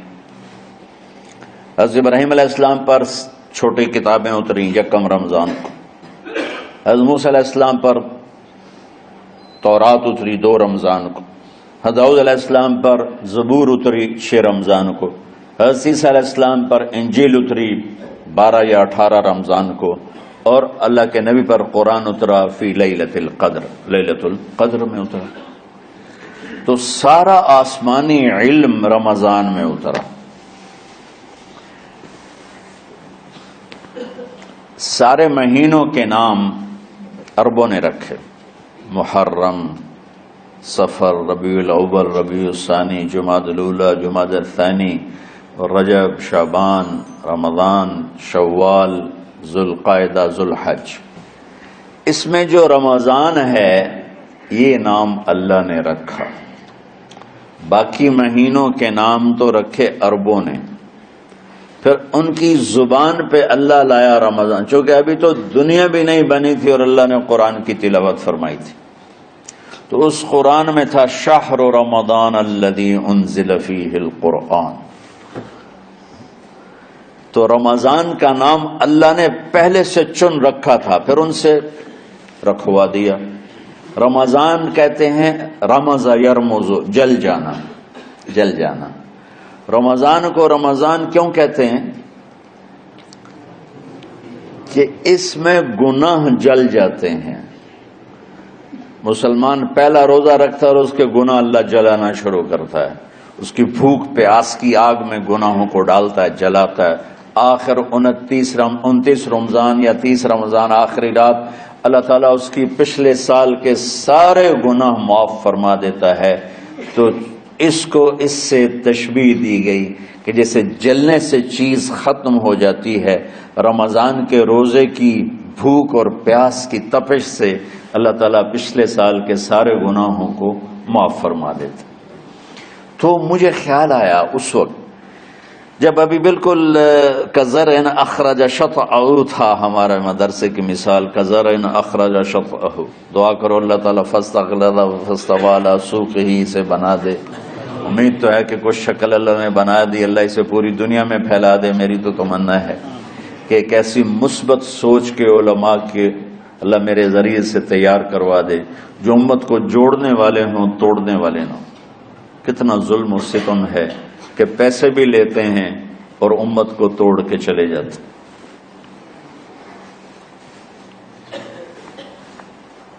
میں نے ایک خطیب سے کہا تم یہ منفی تقریریں کیوں کرتے ہو، تم مثبت کیوں نہیں کرتے؟ تھوڑی چیزیں ہیں بتانے کے لیے لوگوں کو جس پر سارے مسئلے. سچ بولو، کون سا مسئلہ کس کے خلاف کہے گا؟ محبت کرو، کس مسلک کے خلاف ہے یہ بات؟ ماں باپ کی خدمت کرو، رزق حلال کماؤ، شراب سے بچو، زنا سے بچو، جوئے سے بچو، سود سے بچو، رشوت سے بچو، جھوٹ سے بچو، ظلم سے بچو، ماں باپ کی نافرمانی سے بچو. یہ کتنی باتیں ہیں جو امت کو بتانے کی ضرورت. کہنے لگی پھر پیسے نہیں لبدے. پیسے ہی اس گل دے لبدن کہ آج تسی فلانے آندہ توا لین بجامنا. اگر میں توا نہ لگاؤں تو میں تو نہ پیسے نہیں دے. تو یہ اس وقت سٹیٹس ہے تو کیا پیغام جائے گا؟ تو اللہ تعالیٰ آپ کو مثبت بنائے. رمضان میں چونکہ سارا علم اترا تو مجھے خیال آیا کہ ہمیں رمضان میں چھٹی کرنا تو ایک ایسی عادت ہے، کوئی سنت تو ہے نہیں. تو مجھے رمضان میں پڑھائی کروانی چاہیے، چاہے تھوڑی ہوگی. روزے کی بھوک بھی ستائے گی اور رات کے جاگنے کی وجہ سے نیند بھی ستائے گی، لیکن اس میں ایک لفظ سینکڑوں لفظوں پہ بھاری ہوگا، غیر رمضان. تو میں کراچی گیا اور مفتی تقی صاحب دامت برکاتہم سے سب سے پہلے جا کے مشورہ کیا کہ حضرت میں چاہتا ہوں کہ رمضان میں چھٹی نہ ہو، پڑھائی ہو. اس وقت رمضان سردیوں میں تھا. تو وہ بڑے خوش ہوئے، کہنے لگے یہ تو بہت اچھی بات. اصل میں ہمارے اکابر نے رمضان میں چھٹیاں اس لیے رکھی تھیں کہ سارا سال تو عبادت ہوتی ہے بالواسطہ، پڑھنا عبادت ہے ایک واسطے کے ساتھ، اور روزہ، نفل، تہجد، تلاوت یہ عبادت ہے بلا واسطہ۔ تو طلباء، علماء رمضان میں اپنا وقت عبادت میں گزاریں، لیکن اب وہ عبادت تو ہوتی نہیں رمضان میں، تو بہتر ہے آپ پڑھائی شروع کرائیں، بہت اچھا ہوگا۔ وہ تو اتنے بڑے ہاتھی کے پاؤں میں سب کا پاؤں، اتنی بڑی ہستی نے، وہ صرف پاکستان کا سرمایہ نہیں پوری امت کا سرمایہ ہے، تو ان کی اس بولنے نے مجھے ہمت دے دی۔ تو پھر میں نے یہاں آ کر اس وقت یہ پہلی جماعت مولوی عدنان صاحب کی اور مولوی مسعود صاحب اور کچھ انتقال کر گئے رحمۃ اللہ علیہ یہ تھے، تو ہم نے رمضان میں سبق شروع، اس وقت ذرا میری ہمت تھی تو میں رات کو پڑھاتا بھی تھا، بیان بھی کرتا تھا، اب تو یہی میں اتنی مشکل سے بول رہا ہوں۔ تو ہم نے رمضان میں شروع کی کہ یہ رحمتوں کا مہینہ، ہر چیز کی برکت کا مہینہ، ہر شے کی اللہ کی طرف سے فراوانی اس میں ہے، علم کی بھی، ہدایت کی بھی، رزق کی بھی۔ غریب سے غریب آدمی بھی سموسے بنا کے بیٹھا ہوتا ہے، پکوڑے بنا کے بیٹھا ہوتا ہے، اور دسترخوان پہ ایک کی بجائے 3 چیزیں پڑی ہوتی ہیں۔ چاہے رمضان کے بعد سب کے پیٹ خراب ہوں، ایک باری تو کھانے دی تباہی پھیر دیں۔ روزے کا مقصد ہی فوت ہو جاتا ہے۔ روزہ تو ہوتا ہے بھوک کے لیے، پر وہ اتنا کھاتے ہیں کہ سحری کا کھانا افطاری تک ہضم نہیں ہوتا، اور افطاری کا کھانا سحری تک ہضم نہیں ہوتا، پر نہ دونوں کا ہی کھاونا ہے۔ کہتا بھوک نہ لگے، وہ بھوک لگنے کے لیے تو روزہ ہے۔ ایک تو یہ جسم کو صاف کرتا ہے، دوسرا غریبوں کی غربت کا احساس پیدا کرتا ہے کہ جو بھوک تو آج برداشت کرتا ہے، غریب روزانہ یہ بھوک برداشت کرتا ہے۔ تو اللہ کے غریب بندوں کی خدمت کر، ان تک اپنے مال پہنچا، اپنا اللہ نے دیا ہے تو ان کو بھی اس میں شریک کر، قبر میں لے جائے گا۔ تو اللہ تعالیٰ نے میرے دل میں یہ ڈالا، تو ہم نے تعلیم رمضان میں شروع کی، کیونکہ قرآن رمضان میں اترا، انجیل رمضان میں اتری، زبور رمضان میں اتری، تورات رمضان میں اتری، تو پھر اللہ نے اس مہینے کا نام خود رکھا شہر رمضان، شہر رمضان۔ اس میں شب قدر رکھی، اس میں رات کی ایک نماز۔ اچھا، پہلی امتوں پہ روزہ فرض تھا افطاری سے افطاری، بہت شدید تھا، 24 گھنٹے کا روزہ، بس افطاری کے بعد آنکھ لگ جاتی تو روزہ اگلا شروع ہو جاتا تھا۔ تو ہم پر بھی پہلے ایسے ہی روزہ اترا، افطاری سے افطاری۔ تو ابن سرمہ رضی اللہ تعالی عنہ اونٹ چرانے والے تھے، وہ شام کو لوٹے تو بیوی سے پوچھا کوئی افطاری کا سامان ہے؟ انہوں نے کہا ہے تو نہیں، میں کہیں سے لے آتی ہوں۔ وہ گئیں افطاری کا کوئی سامان لینے، ان کو تھوڑی دیر ہو گئی اور ان کی آنکھ لگ گئی، تھکے ہوئے تھے، سورج ڈوب گیا۔ جب وہ آئیں تو ان کا ہائے سرمہ تو ہلاک ہو گیا۔ کہ کیا ہوا؟ کہ اگلا روزہ شروع ہو گیا کیونکہ تیری آنکھ لگ گئی۔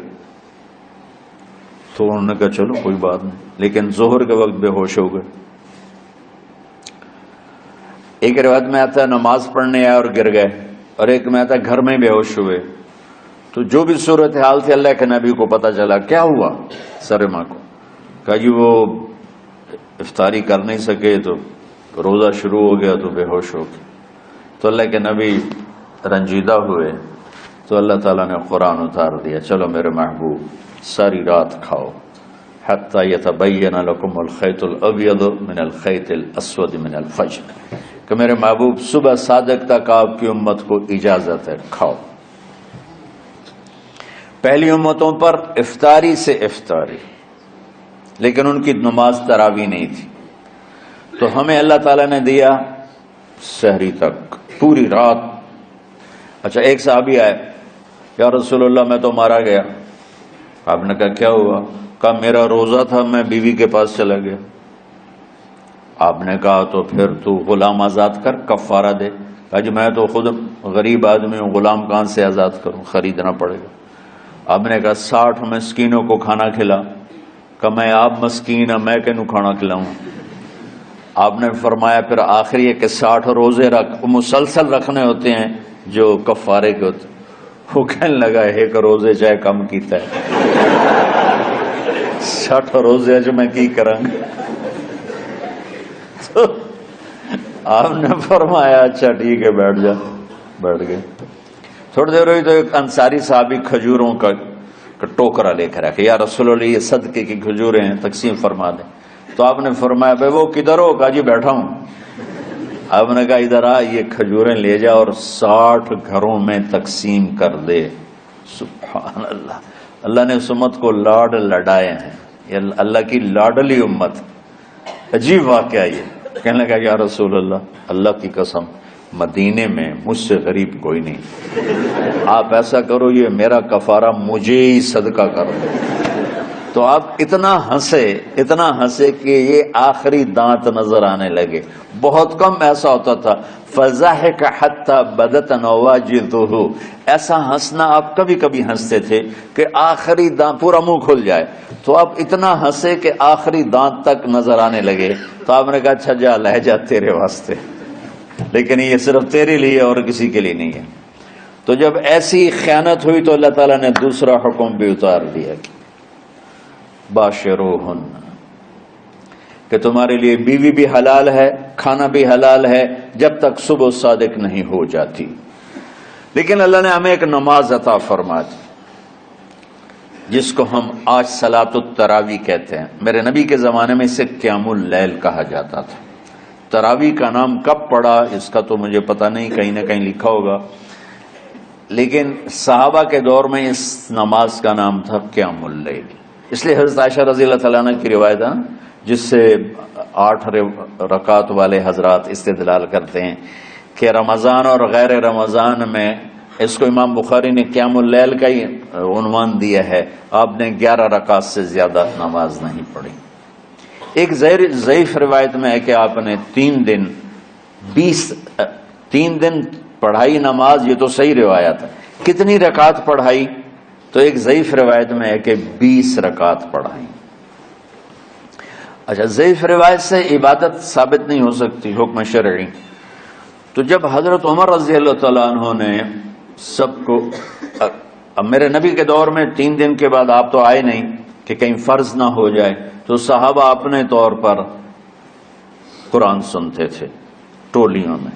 صدیقی دور میں 2 سال وہ فتنوں میں گزرا، تو اس میں بھی اسی طرح چلا کہ ٹولیوں میں ہوتے تھے۔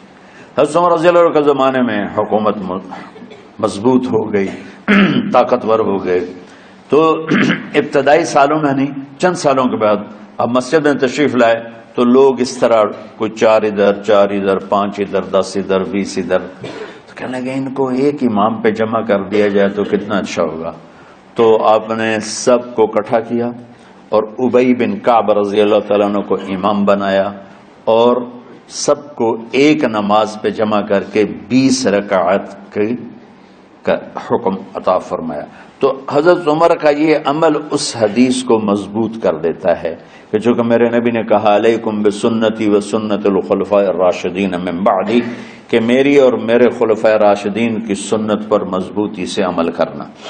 تو حضرت عمر کا جو 20 رکعت طے کرنا ہے، اگر ان کا اپنا اجتہاد ہے تو بھی ہمارے لیے عمل کے لیے کافی ہے، اور اگر ان کو یہ یاد ہے کہ میرے نبی نے 20 پڑھی تھیں تو اور زیادہ اچھی بات ہے۔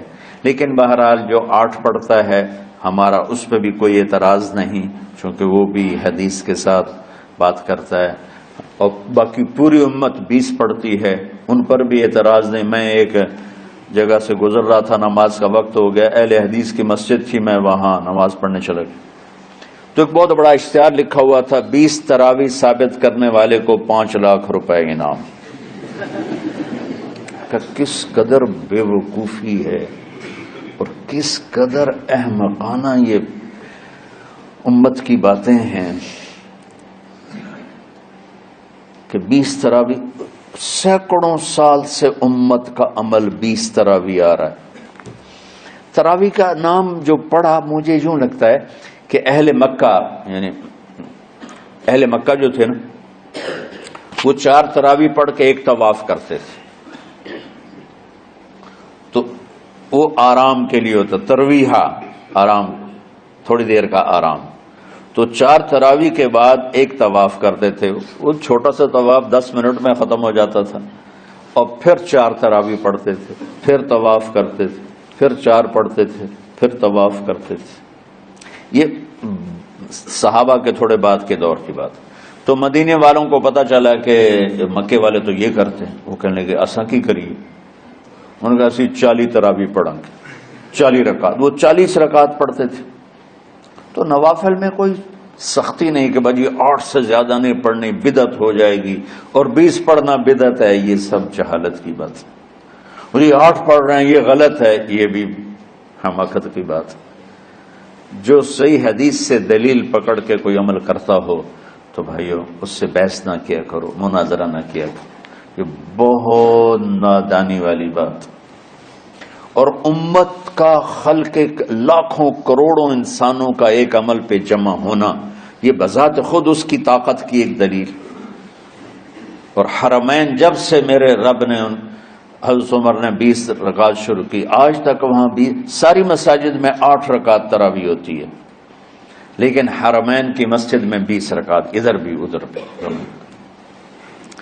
اور یہ جو وہ وہاں ختم قرآن پہ دعا نہیں مانگی جاتی، یہ کس کا عمل ہے؟ حضرت عثمان کا۔ حضرت عثمان نے اپنے دور خلافت میں تراویح پڑھانے والے سے کہا جب قرآن ختم کرو تو دعا کرنا۔ وہ کہنے لگے جی کیا دعا کروں؟ کہ جو تیرے دل میں آیا کرنا۔ تو ختم قرآن کی رات تراویح کی آخری رکعت میں من الجنت والناس کے بعد دعا کے لیے ہاتھ اٹھانا، یہ حضرت عثمان رضی اللہ تعالیٰ عنہ نے اس کو زندہ فرمایا۔ اور امام دعا کرتا تھا 1 منٹ 10 منٹ 20 منٹ جتنے بھی، اور پیچھے لوگ آمین کہتے تھے۔ وتر کی جماعت نہیں ہوتی تھی، وتر کو باجماعت حضرت مولا علی رضی اللہ تعالیٰ عنہ نے شروع کی کہ وتر کو بھی باجماعت پڑھا جائے۔ تو یہ ان کی سنت ہے کہ وتر کو باجماعت پڑھا گیا۔ تو یہ اب یہ لہٰذا یہ سارے سنت جو کام ان خلفائے راشدین سے ہوا وہ بھی سنت ہے۔ تو اللہ نے ہمیں ایک عبادت دے دی کہ میرا قرآن پڑھو اور سنو۔ پہلی امتوں کو تراویح کیوں نہیں تھی یا قیام اللیل کیوں نہیں تھا؟ کہ ان کو اپنی کتاب یاد ہی نہیں ہوتی تھی، وہ اپنی کتاب کے حافظ نہیں ہوتے تھے، وہ اپنی کتاب یاد ہی نہیں کر سکتے تھے، صرف نبی کو یاد ہوتی تھی۔ اللہ نے ہمارے لیے کتنا آسان کر دیا کہ 7 سال کے یہ چھوٹے چھوٹے بچے قرآن یاد کر رہے ہیں، 70 سال کا بوڑھا قرآن یاد کر رہا ہے۔ یہیں یہ مولوی یوسف صاحب کا ساتھی تھا یا پتہ نہیں ان سے پہلے تھا، سلمان، مولوی سلمان، آج کل امریکہ میں ہوتے ہیں، ہماری ایک شاخ چلا رہے ہیں ماشاءاللہ۔ وہ شروع میں یہاں تھے تو یہاں تراویح پڑھانے کے لیے ہمارے پاس حافظ کوئی نہیں تھا، وہ حافظ نہیں تھے، وہ صبح بیٹھ کے شام تک ایک سپارہ یاد کرتے اور رات عشاء کی نماز میں سنا دیتے۔ 30 دن میں قرآن یاد کر کے سنا دی۔ مطلب یہ سنی سنائی بات نہیں، ہمارے اسی حسنین، اسی ممبر اور محراب کی بات کہ یہیں اسی مسجد میں انہوں نے صبح سے مغرب تک یاد کرتے تھے اور پھر عشاء میں کھڑے ہو کے سنا دیتے تھے۔ پیچھے ہوتے تھے لقمہ کوئی دینے والا شاید، لیکن بہت خوبصورت پڑھ کے ایک دن میں یاد کر کے سنا دیا۔ اور ایک مجھے نام بھول گیا کہ 3 دن میں قرآن یاد کیا، 10 سپارے ایک دن میں یاد کیا، 10 دوسرے دن میں یاد کیے، 10 تیسرے دن میں یاد کیے۔ وَلَقَدْ يَسَّرْنَاهُ لِلذِّكْرِ وَلَقَدْ يَسَّرْنَا الْقُرْآنَ لِلذِّكْرِ فَهَلْ مِن مُدَّكِرٍ۔ تو اللہ تعالیٰ نے اس کو نصیحت کے لیے بھی آسان کیا ہے اور یاد کرنے کے لیے بھی آسان کیا ہے. کوئی کتاب پہلے یاد نہیں ہوتی تھی کسی کو. ماشاءاللہ تم میں کتنے حفاظ بیٹھے ہوئے اللہ کے فضل سے. اور جب میں ذرا ہمت میں تھا تو میں 3 دن میں قرآن سنتا تھا تراویح میں. 10 سپارے ایک رات میں, 10 سپارے اس سے اگلی 10 سے, پھر ہفتہ ہو گیا, پھر 10 دن ہو گئے, پھر 15 دن ہو گئے, اب 20 دن بھی ہو جاتے ہیں. شروع میں 3 دن میں. اور یہی ہمارے مدرسے کے بچے جو مجھے سناتے تھے اور ماشاءاللہ کہیں نہیں اٹکتے تھے. ایک تو اسلام آباد میں ہوتا ہے اور ایک اب جنید ہے وہ امریکہ میں ہوتا ہے. تو اللہ تعالیٰ نے اس طرح اور کراچی میں اشعار لگے ہوتے ہیں 10 دن میں قرآن ختم, 1 ہفتے میں قرآن ختم. یہ وہاں اشتہار لگے ہوتے ہیں بھائی آپ ہمارے پاس آ کے تراویح پڑھیں, ہم ہفتے میں قرآن ختم کر دیں. ٹھیک ہے. تو اللہ نے ہمیں رات کی نماز عطا فرمائی, اور چونکہ یہ ایک مشقت ہے تو میرے نبی نے کہا یہ رات کی نماز کے ہر سجدے پر 1500 نیکی لکھی جاتی, 1500 نیکی لکھی جاتی. اور اللہ تعالیٰ ہر سجدے پر جنت میں ایک محل بناتا ہے جس کے 60,000 سونے چاندی کے دروازے ہوتے, اور ایک درخت اس کے لیے لگاتا ہے جس کے نیچے 100 سال گھوڑا دوڑ سکتا ہے. تو رمضان کا اہتمام آپ رجب سے شروع فرما دیتے تھے. میرے نبی نے 9 رمضان دیکھے, 9 رمضان اپنی زندگی میں, 9 رمضان. 10ویں رمضان سے پہلے آپ اللہ کے پاس تشریف لے گئے. آپ کی زندگی میں روزے فرض ہونے سے آپ کی وفات تک 9 رمضان گزرے. اور میں قربان جاؤں اپنے نبی پر, اپنی امت پہ کیسی شفقت تھی. آپ سحری کھاتے تھے بالکل آخری وقت, ادھر بلال اذان دے رہا ہے اور ادھر آپ آخری لقمہ کھا رہے ہیں, اور ادھر سورج نیچے ہوا اور آپ کھجور منہ میں. ایک آدمی اوپر کھڑا ہوتا تھا مدینے میں تو وہ چھت پہ, گھر کی چھت پہ کھڑا ہوتا تھا. سفر میں ہے تو وہ کسی پہاڑی پہ کھڑا ہوتا تھا. جو ہی سورج کا کنارہ نیچے جاتا اب فوراً وہ کہتا یا رسول اللہ قد غربت, تو آپ کھجور منہ میں ڈال لیتے تھے, یا پانی. کبھی پانی سے افطار فرماتے تھے, کبھی کھجور سے افطار فرماتے تھے کہ میری امت پہ بھوک کا وقت کم سے کم آئے. آج کل جو یہ ہمارے افطاری کے اوقات ہیں نا, یہ سورج ڈوبنے کے بھی 2-2.5 منٹ بعد کے ہیں کہ احتیاطاً. ٹھیک ہے چلو احتیاط کر لو, کوئی مسئلہ نہیں, لیکن اصل ہے ادھر چونکہ اب سورج ہمیں نظر ہی نہیں آتا ہے, اس طرح ہم گھرے ہوئے ہیں شہروں میں. دیہاتوں میں بھی اب اس طرح کا ماحول ہے کہ وہ نظر نہیں آتا ہے. تو بہتر کہ ادھر سورج غائب ہو, ادھر لقمہ منہ میں جائے. لیکن یہ تب ہے جب آپ نظر آ رہا ہو. اب جب آپ یہاں بیٹھے ہو حسنین میں تو یہاں تو کوئی سورج نظر نہیں آئے گا, یہاں تو مینار ہی نظر آئے گا. تو لہذا احتیاط. ٹھیک, ہمارے اہل حدیث بھائی وہ 2 منٹ پہلے ہم سے افطار کرتے ہیں, تو بڑی اچھی بات ہے کہ سورج کے غروب ہونے کا جو اصل وقت ہے اس کے ساتھ ہی افطار کرنا. اور سحری میں ایک واقعہ سناتا ہوں. آپ سحری کھا رہے تھے, بکرے کی سری پکی ہوئی تھی, تو مولا علی رضی اللہ تعالیٰ عنہ اور عرباض بن ساریہ رضی اللہ تعالیٰ عنہ آپ کے ساتھ کھانا کھا رہے تھے. تو حضرت بلال ہے, یا رسول اللہ وقت ختم ہو گیا ہے, میں اذان دینے جا رہا ہوں, آپ برائے مہربانی کھانا پینا بند کریں. اور یہ کہہ کر چلے گئے. چھت, ایک انصاری عورت تھی, اس کے گھر کی چھت پہ چڑھ کے اذان دیتے تھے. چڑھنے لگے تو پھر واپس آئے کہ دیکھوں اللہ کے نبی نے کھانا چھوڑ دیا یا نہیں. آگے دیکھا تو وہ کھا رہے تھے. انہوں نے کہا یا رسول اللہ واللہ لقد اصبحت, یا رسول اللہ اللہ کی قسم سحری کا وقت ختم ہو گیا, صبح ہو گئی. تو آپ نے ہاتھ پیچھے کر لیا, کہہ رہے تیرا بھلا ہو بلال, ابھی وقت باقی تھا, تیرے قسم کھانے پر اللہ نے اس کو پہلے نکال دیا کہ تیری قسم کہیں جھوٹی نہ پڑ جائے.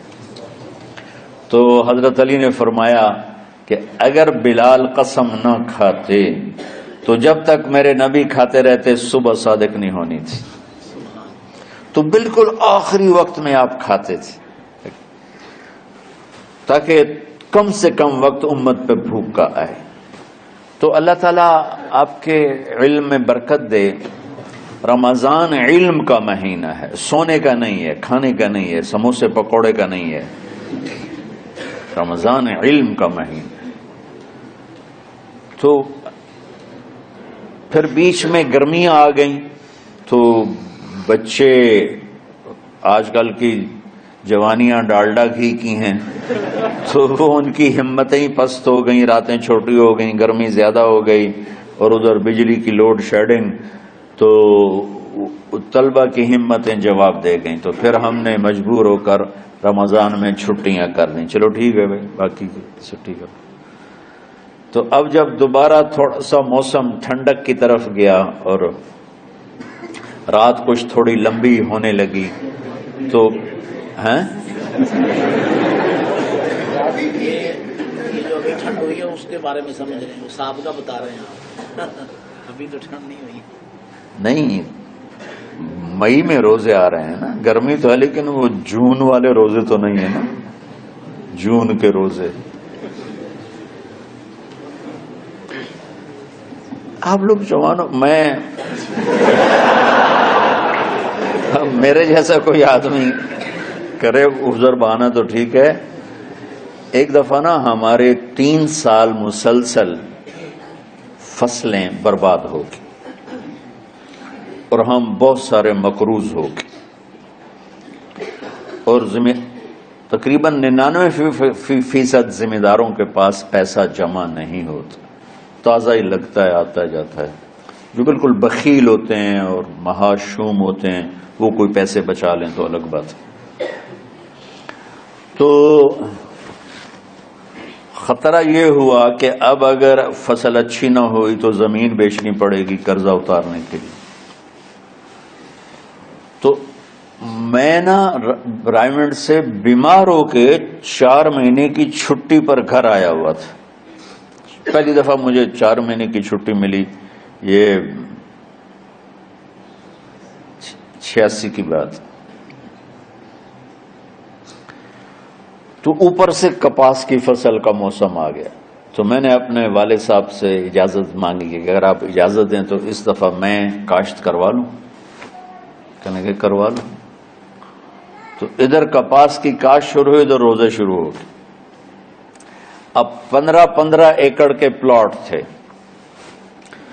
تو ٹریکٹر چلتا تھا اور بیج پیچھے ڈرل ہوتی تھی، اس میں بیج ہوتا تھا، آگے پائپ ہوتا تھا، اس میں سے وہ گرتا تھا اور دانہ دانہ ہو کے وہ زمین میں اتر جاتا تھا.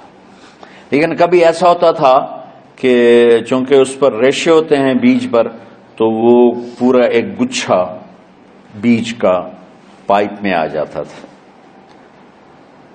تو وہ پائپ بند ہو جاتا تھا جب تک اس کو ہلا کے نیچے نہیں گرایا جاتا تھا.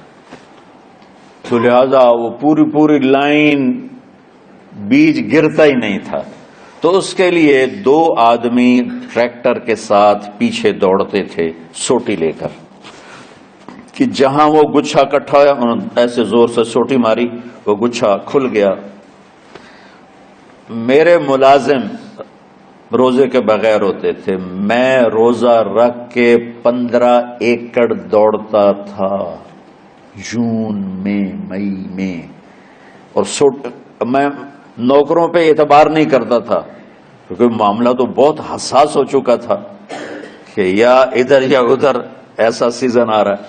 تو نوکر دوڑ رہے ہوتے تھے، لیکن میں اس خطرے سے کہ پتہ نہیں غفلت نہ کریں، میں چادر لے کر گیلی کر کے یوں سر پہ لپیٹ لیتا تھا اور گردن پہ لپیٹ کر 15 ایکڑ کے پلاٹ میں پیچھے نوکروں کے ساتھ دوڑ لگاتا تھا. اور سوٹی میرے بھی ہاتھ میں ہوتی تھی، میں اپنے لیے 3-4 لائنیں میں اپنے لیے طے کر لیتا تھا، اور ادھر ان کی وہ لائنوں کو بھی دیکھتا رہتا تھا کہ کہیں کوئی غفلت تو نہیں کر رہے. اور وہ کہتے میاں صاحب تسی کیویں ٹرے جاندے ہو؟ اچھا، وہ ہر چکر کے بعد لسی پیتے ٹالی کے نیچے بیٹھ کے، اور میں 15 ایکڑ بھاگ کے روزے کے ساتھ ہوتا تھا. تو یہ آپ کی جوانی ہے. ڈالنا گھی سے تو جوانی نہیں آتی، ڈالنا گھی سے تو جوانی نہیں آتی. تو اللہ نے میرے جی میں ڈالا کہ اب دوبارہ، بلکہ تمہارے استادوں کے جی میں یہ بات آئی، مجھ سے تو صرف انہوں نے پوچھا کہ اب دوبارہ اس طرح کر دیں، تو میں نے کہا ضرور کر دو کہ رمضان میں دوبارہ تعلیم شروع ہو. شب قدر اس میں ہے، اللہ کا عرش پہلے آسمانوں پر ہے، سارا دن ساری رات اللہ کے اعلان ہو رہے ہیں، کوئی بخشش چاہنے والا، کوئی معافی چاہنے والا، کوئی رزق چاہنے والا، کوئی ہدایت چاہنے والا، کوئی شفا چاہنے والا، اور فرشتوں کے اعلان ہو رہے ہیں، بھلائی کرنے والے آگے بڑھ، برائی کرنے والے بس کر دے. تو جو رحمت رمضان میں، میرے نبی نے فرمایا اگر میری امت کو پتہ چل جائے کہ رمضان کیا ہے تو یہ تمنا کریں گے کہ کاش سارا سال ہی رمضان ہوتا. تو بچوں، آپ خوش قسمت ہیں کہ آپ کا جو رمضان ہے وہ علم کی طلب میں ہے. اس میں اگر آپ سوئے بھی ہوگے نا تو آپ کو وہ اجر ملے گا جو نفلیں پڑھنے والوں کو بھی نہیں ملے گا. میں صحیح کہہ رہا ہوں. ایک شخص آیا کہ یا رسول اللہ، اب دیکھو آپ اللہ کے راستے میں ہو، آپ اللہ کے راستے میں ہو. ایک شخص آیا، یا رسول اللہ کیا میں کچھ مال خرچ کر کے اللہ کے راستے میں جانے والے کا اجر لے سکتا ہوں؟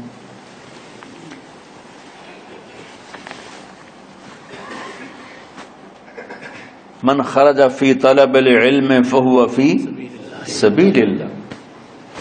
آپ نے فرمایا کتنے تیرے پاس؟ کہنے لگا جی 6000. اس دور میں 6000 بہت بڑی دولت تھی. تو آپ نے اسے فرمایا کہ تو 6000 تو کچھ کہہ رہا ہے اور میں یہ کہہ رہا ہوں تو سارے بھی خرچ کر دے تو جو اللہ کے راستے میں سویا ہوا ہے اس کی نیند کے اجر کو بھی نہیں پا سکتے.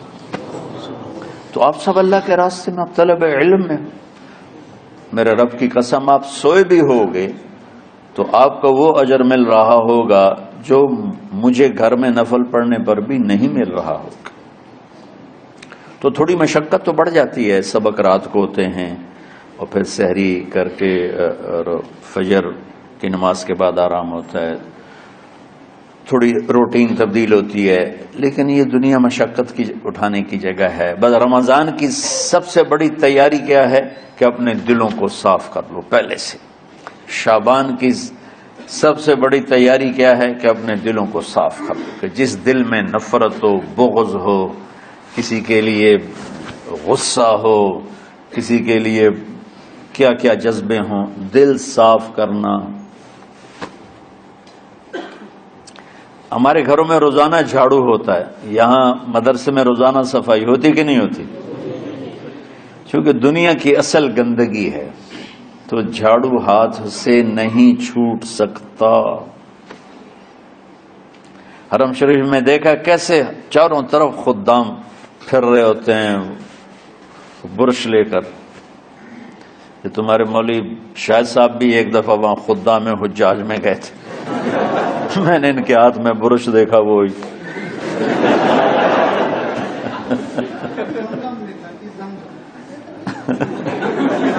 وہ حرم ہی ہے. کون سا سن تھا؟ 97. تو دل پہ غبار ایسے آتا ہے جیسے صحن میں غبار آتا ہے. دل پہ گندگی ایسے آتی ہے جیسے صحن میں آتی ہے. تو ہم نے نظام بنایا ہوا ہے، لوگ وہ کر رہے ہیں، وہ روزانہ جھاڑو دیتے ہیں. تمہارا دل ایک آنگن ہے، ایک صحن ہے، اس میں بغض، نفرت، حسد، پتہ نہیں کیا کیا گندگیاں آئیں گی اور آتی رہیں گی. بچوں ایک کام کرو، جھاڑو پکڑ لو، صاف کرو. یا اللہ معاملہ تجھ سے کرنا ہے، لوگوں سے نہیں. کسی نے برا کہا، کسی نے غیبت کی، کسی نے گالی دی، کسی نے دھکا دیا، کسی نے حق مارا، کسی نے کچھ کیا. یا اللہ تیرے سے میں نے اپنے دل کو سب سے صاف کیا، میں نے اپنے دل کو سب سے صاف کیا. یہ اتنی بڑی عبادت ہے کہ بڑے بڑے نفلوں والے، تہجد والے، حج عمرے روزے والے تمہیں نہیں پکڑ سکیں گے، کیونکہ اس کا کرنے والا دنیا میں کوئی نہیں ہے۔ نفل پڑھنے والے تو بے شمار ہیں، عمرے کرنے والے بے شمار ہیں، علماء بے شمار ہیں، حاجی بے شمار ہیں، سخاوت کرنے والے بے شمار ہیں، لیکن اس ٹکڑے کو صاف کرنے والا لاکھوں میں ایک بھی نہیں ہے۔ مشکل کام ہے، آپ یہ سیکھ لیں، صاف کرو، صاف کرو، صاف کرو۔ یہ رمضان کی سب سے بڑی تیاری اور علم کو حاصل کرنے کی سب سے بڑی چابی ہے کہ اپنے دل کو کھلا کر لو۔ کوئی چیز خالی ہوگی تو کچھ آئے گا۔ جس دل میں بغض بھرا ہو، نفرت بھری ہو، حسد بھرا ہو، کینہ بھرا ہو، اس میں خاک آئے گا، اس میں تو علم کی ایک کرن بھی نہیں آئے گی۔ زبان سے چاہے جتنے مرضی موتی بکھیرے، دل اس کا اندھا ہوگا۔ لا تعمل ابصار ولكن تعمل قلوب التي في الصدور، یہ آنکھوں سے اندھے نہیں، دل سے اندھے ہیں۔ تو بچوں، اپنے دل کو صاف کرنا سیکھو۔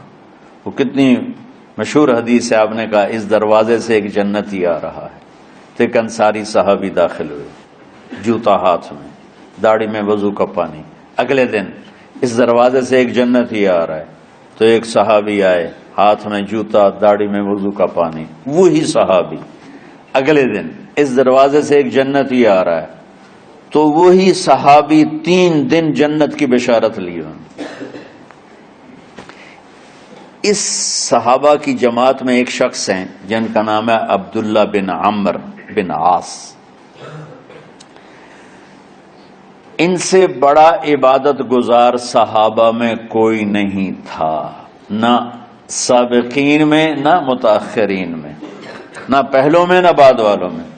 ان کی عبادت کیا تھی؟ ساری رات جاگنا، سارے دن کا روزہ، اور ایک ختم قرآن صبح سے شام تک۔ اتنی اللہ نے طاقت دی تھی۔ پھر وہ غلوب والی بات آ گئی، ایکسٹریم ہونے والی بات آ گئی۔ ان کی شادی والی رات حجلہ عروسی میں داخل ہو رہے ہیں، دلہن کے کمرے میں داخل ہو رہے ہیں، اور مصلی بچھا کے اللہ اکبر، اور دیر نفل تے نفل، دیر نفل تے نفل۔ تو ان کی بیگم نے دیکھا تو وہ بھی خیر کا زمانہ تھا، انہوں نے بھی وضو کیا اور پیچھے مصلی بچھا کے وہ بھی فجر تک نفل پڑھتے رہے۔ صبح ہوئی تو حضرت عمر بن عاص رضی اللہ عنہ نے پوچھا، بیٹی رات کیسی گزری؟ کہا جی ماشاءاللہ آپ کے بیٹے تو بڑے عبادت گزار ہیں، ساری رات نفلوں میں ہی گزری۔ تو وہ ان کو شکایت کر دی۔ حضرت عمر بن عاص کو اتنا غصہ چڑھا، بیٹے کو تو کچھ نہیں کہا، کتنی حکمت کی بات ہے، سیدھے گئے اللہ کے نبی کے پاس، یا رسول اللہ یہ عبداللہ دیکھیں کیسا نادان ہے، اس کی شادی کی ساری رات نفل پڑھتا رہا۔ تو آپ کہتے ہیں ماشاءاللہ ماشاءاللہ کتنی بڑی بات ہے، نفلوں میں گزر گئی، رات بھی نفلوں میں گزر گئی۔ جیسے بعض وہ تبلیغ والے کہتے ہیں بچے کی ٹانگ ٹوٹ گئی پھر بھی گشت نہیں چھوڑا۔ کیسے احمقانہ باتیں کرتے۔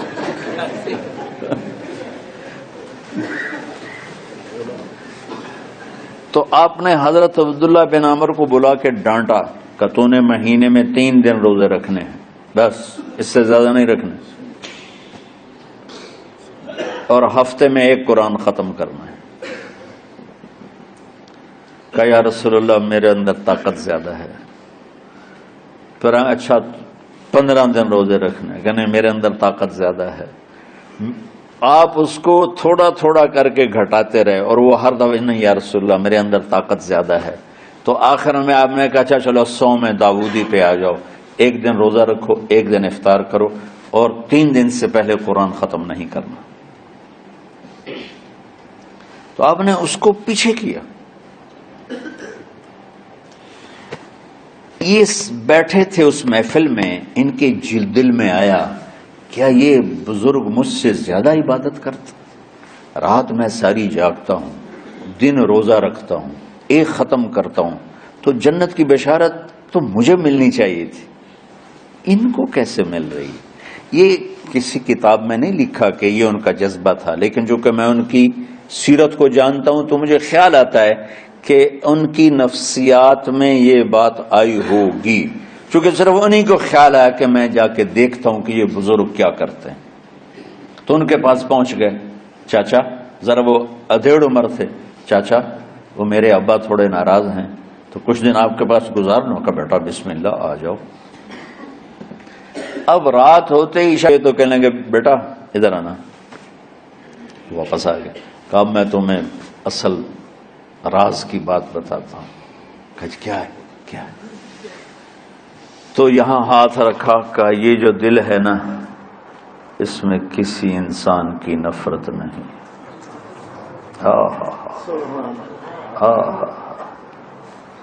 اور جب اللہ کسی کو رزق دیتا ہے، عزت دیتا ہے، مجھے کبھی حسد نہیں ہوا، مجھے خوشی ہوتی. تو عبداللہ بن عمر نے کہنا تھا ہاں یہ بات ہے، نہیں، ان کا ہاذا ہوا، اچھل کے کہنے لگے ہاذا ہوا، ہاں ہاں ہاں ہاں یہی ہے یہی ہے یہی ہے. پھر کہنے کہ چاچا پر یہ میرے بس کا نہیں ہے. کون کرے گا یہ؟ اتنے بڑے آدمی ہو کر کہہ رہے ہیں کہ یہ میرے بس کا نہیں. تو بچوں، دنیا میں جنتی بننا ہے اور علم اللہ سے لینا ہے تو اسے صاف کر دو سب کی نفرت سے. سب اس نے مجھے یہ کیوں کہا، اس نے مجھے یوں کیوں دیکھا، اس نے میرے بارے میں یوں کیوں کہا، اس نے میرے بارے میں یہ کیوں لکھا. جس کی تعریف ہوتی میری کتنی برائی ہوتی. صرف تعریف تو نہیں ہوتی، بھرا پڑا سوشل میڈیا مجھے گالیاں دیں. اللہ کے فضل سے میرے دل میں ایک ذرے کے برابر کبھی کوئی منفی جذبہ نہیں آیا. آئے تو میں دھو کے صاف کر دیتا ہوں. یا اللہ میں نے اپنے دل کو صاف کیا، میرا معاملہ تیرے ساتھ ہے، کسی کے ساتھ نہیں. یہی آپ رمضان کی سب سے بڑی تیاری، علم کے حاصل کرنے کا سب سے بڑا ہتھیار آپ کو یہ نہیں ہے کہ تمہیں کتابیں یاد ہو جائیں، تمہیں اشعار یاد ہو جائیں. میں کتابوں کا حافظ تھا جب میں پڑھتا تھا، اور دیوانوں کا حافظ تھا اشعار کا. اب تو کچھ بھی نہیں یاد رہا چونکہ وہ پڑھائی والے راستے پر چلا نا. اللہ نے تبلیغ میں چلایا، پھر بیماریاں آ گئیں، مصروفیتیں آ گئیں، تو وہ مطالعہ ہی ختم ہو کے رہ گیا. وہ پچھلی پینشن پر ہی گزارا ہو رہا ہے.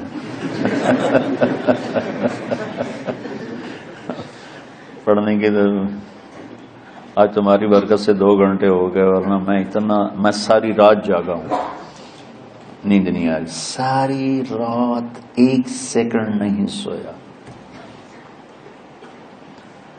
فجر پڑھنے کے بعد ہلکا سا ناشتہ کر کے لیٹا تو بھی 6:30 بجے کے بعد کہیں مجھے نیند آئی. 10 بجے میں پھر اٹھ گیا کہ مجھے آپ کے پاس آنا تھا. تو میرے بدن کا جوڑ دکھ رہا تھا.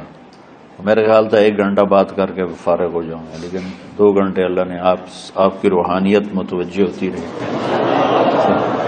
اس کی توفیل اللہ نے بات کہلوا دی.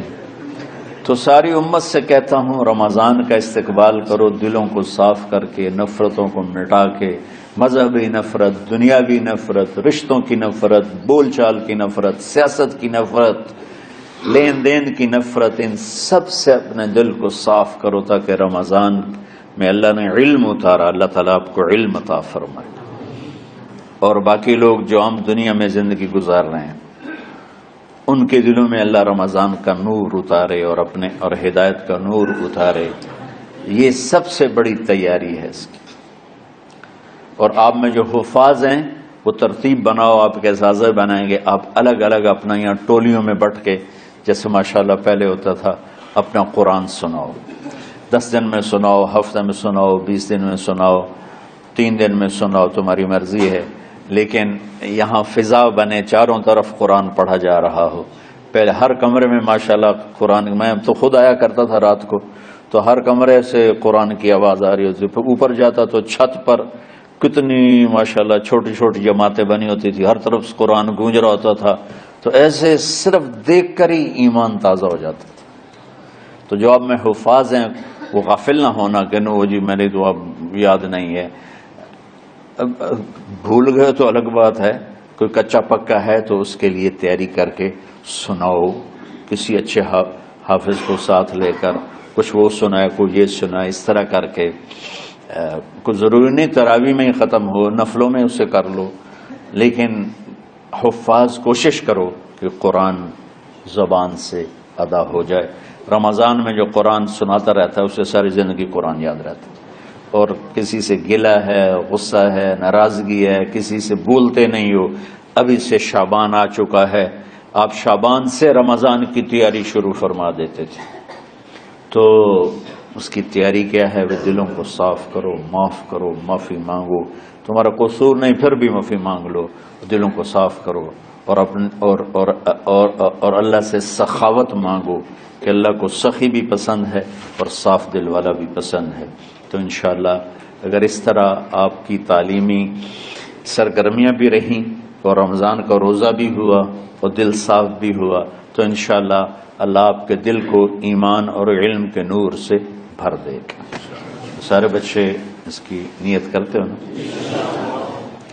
اللہم لک الحمد کما انت اہلہ فصل علی محمد کما انت اہلہ وفعل بنا ما انت اہلہ انک اہل التقوی و اہل المغفرہ ربنا آتنا فی الدنیا حسنہ وفی الآخرۃ حسنہ وقنا عذاب النار ربنا اصرف عنا عذاب جہنم ان عذابها كان غراما ربنا ما خلقت هذا باطلا سبحانك فقنا عذاب النار فقنا عذاب النار اللهم إنا نعوذ بك من سخطك والنار من آخر من شكله أزواج اللهم اجعل لنا لسان صدق في الآخرين وجعلنا من ورثة جنة النعيم اللهم إنا نسألك الجنة وما قرب إليها من قول أو عمل ونعوذ بك من النار وما قرب إليها من قول أو عمل اللهم إنا نسألك علما نافعا ورزقا واسعا وشفاء من كل داء اللهم نور قلوبنا بالإسلام ونور قلوبنا بالإيمان ونور قلوبنا بالقرآن ونور قلوبنا بنورك وبنور حبيبك ووفقنا لما تحب وترضى من النية والقول والفعل والعمل والهدى إنك على كل شيء قدير اللهم آت قلوبنا تقواها وزكها أنت خير من زكاها أنت وليها ومولاها اے زمین آسمان کے شہنشاہ، اے وہ ذات جسے زوال نہیں، جو ہر ذوب سے پاک ہے، ہر کمی سے پاک ہے، ہر عیب سے پاک ہے۔ ہم تیرے ضعیف بندے، کمزور بندے، عیب دار بندے، گناہوں میں ڈوبے ہوئے بندے اور مختلف عوارض کا شکار تیرے بندے تیری بارگاہ میں جھولی پھیلاتے ہیں، ہاتھ پھیلاتے ہیں۔ تو واحد شہنشاہ ہے، جس سے مانگو تو خوش ہوتا ہے، نہ مانگو تو ناراض ہوتا ہے۔ دنیا کے جتنے بادشاہ آئے یا ہیں یا آئیں گے، ان سے مانگا جائے تو وہ ناراض ہوتے ہیں، نہ مانگا جائے تو وہ خوش ہوتے ہیں۔ تو عجب شہنشاہ ہے میرے مولا، میں تیرے قربان جاؤں میرے مولا، میرا رواں رواں تجھ پر، تیرے حبیب پر قربان میرے مولا، کہ تو وہ بادشاہ ہے کہ تجھ سے نہ مانگا جائے تو تو ناراض ہو جاتا ہے، تجھ سے مانگا جائے تو تو خوش ہوتا ہے۔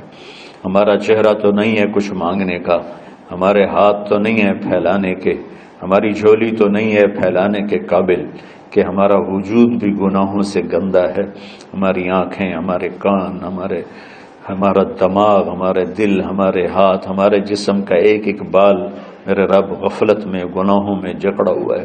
ہماری جھولی میں چھید ہیں، ہماری جھولی داغدار ہے، لیکن میرے مولا جائیں کہاں؟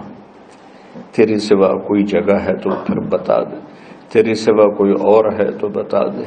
زمین و آسمان میں تو ہی ہے، وَهُوَ الَّذِي فِي السَّمَاءِ إِلَٰهٌ وَفِي الْأَرْضِ إِلَٰهٌ، زمینوں میں تیرا راج، آسمانوں پہ تیرا راج۔ لِلَّهِ الْمَشْرِقُ وَالْمَغْرِبُ فَأَيْنَمَا تُوَلُّوا فَثَمَّ وَجْهُ اللَّهِ، میرے رب ہر طرف تیری قدرت کے جلوے، ہر طرف تیری طاقت کے آثار، ہر طرف تیری میرے مولا نشانیاں۔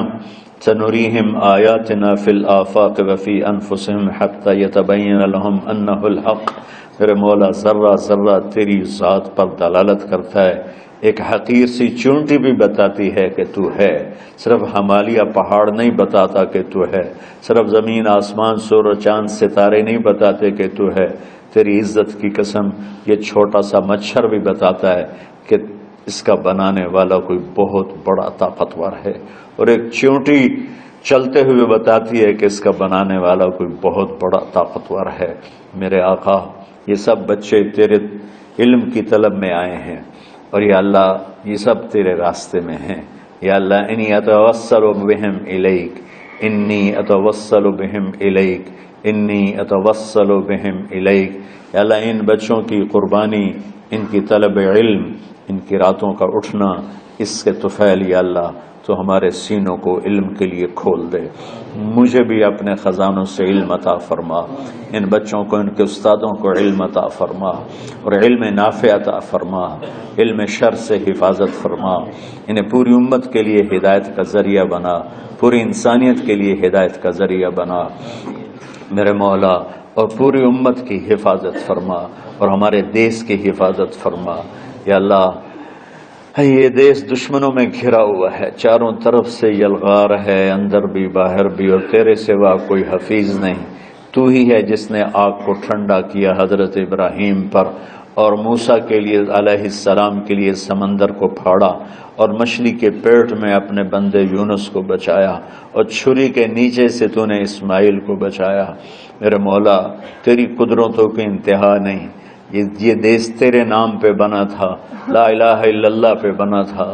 بنانے والوں کا نعرہ کانوں میں گونجتا ہے اور کتابوں میں پڑھتے ہیں، پاکستان کا مطلب کیا؟ لا الہ الا اللہ۔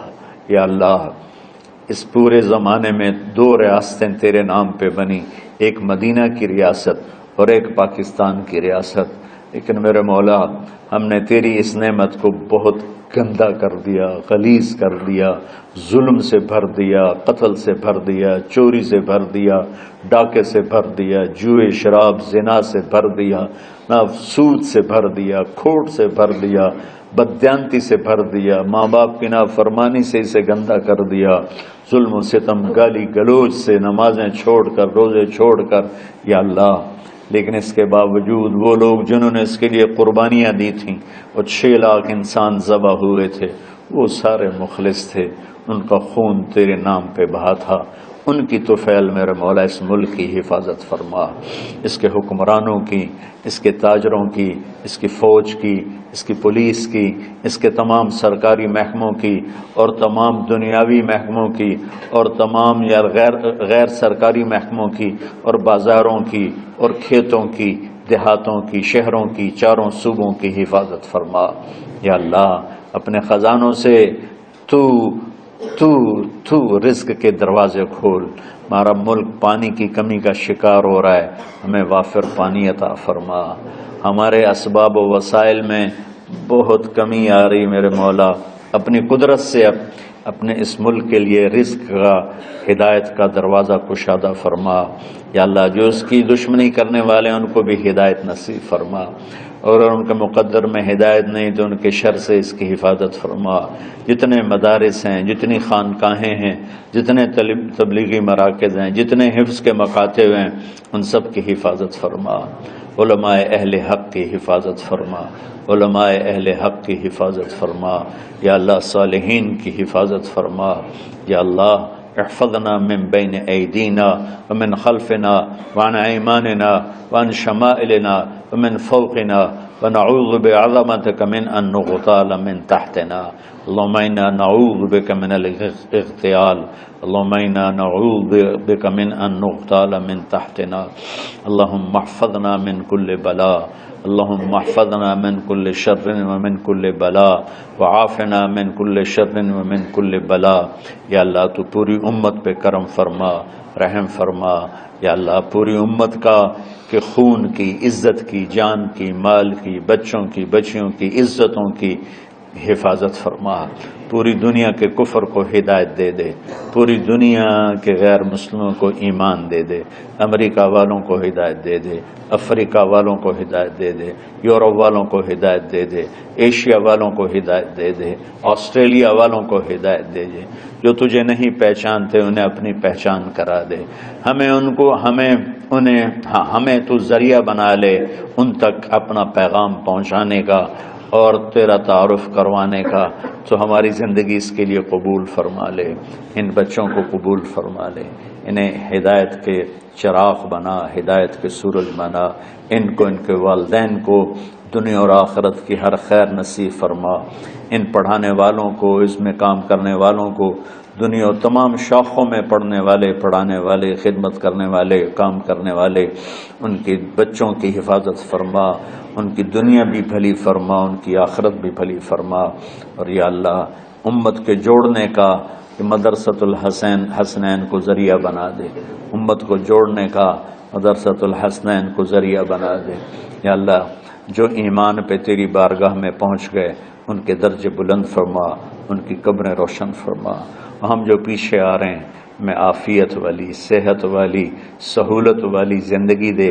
اور ایمان والی موت عطا فرما، یا اللہ امراض والی موت سے بچا، ہسپتالوں والی موت سے بچا، اغتیال والی موت سے بچا، عافیت سلامتی والی ایمان کے ساتھ اپنی رضا کے ساتھ ہماری واپسی یا اللہ مقدر فرما، یا اللہ جو بیمار ہیں، جو بچے بیمار ہیں، جو اساتذہ بیمار ہیں، یا اللہ میں بھی تیرا حقیر فقیر بندہ بیماری میں چل رہا ہوں، ہم سب کو صحت شفا کامل نصیب فرما، صحت شفا کامل نصیب فرما، یا اللہ صحت شفا کامل نصیب فرما، یہ جو نکاح ہوا ہے ان میں بھی یا اللہ جان بین میں برکت نصیب فرما اور محبت نصیب فرما، یا اللہ ہم سب سے راضی ہو جا، توفنا مسلمین والحقنا بالصالحین غیر خزایا ولا مفتونین انک علی کل شیء قدیر، ربنا آتنا فی الدنیا حسنہ وفی الآخرۃ حسنہ وقنا عذاب النار، وصلی اللہ تعالی علی النبی الکریم، آمین برحمتک یا ارحم۔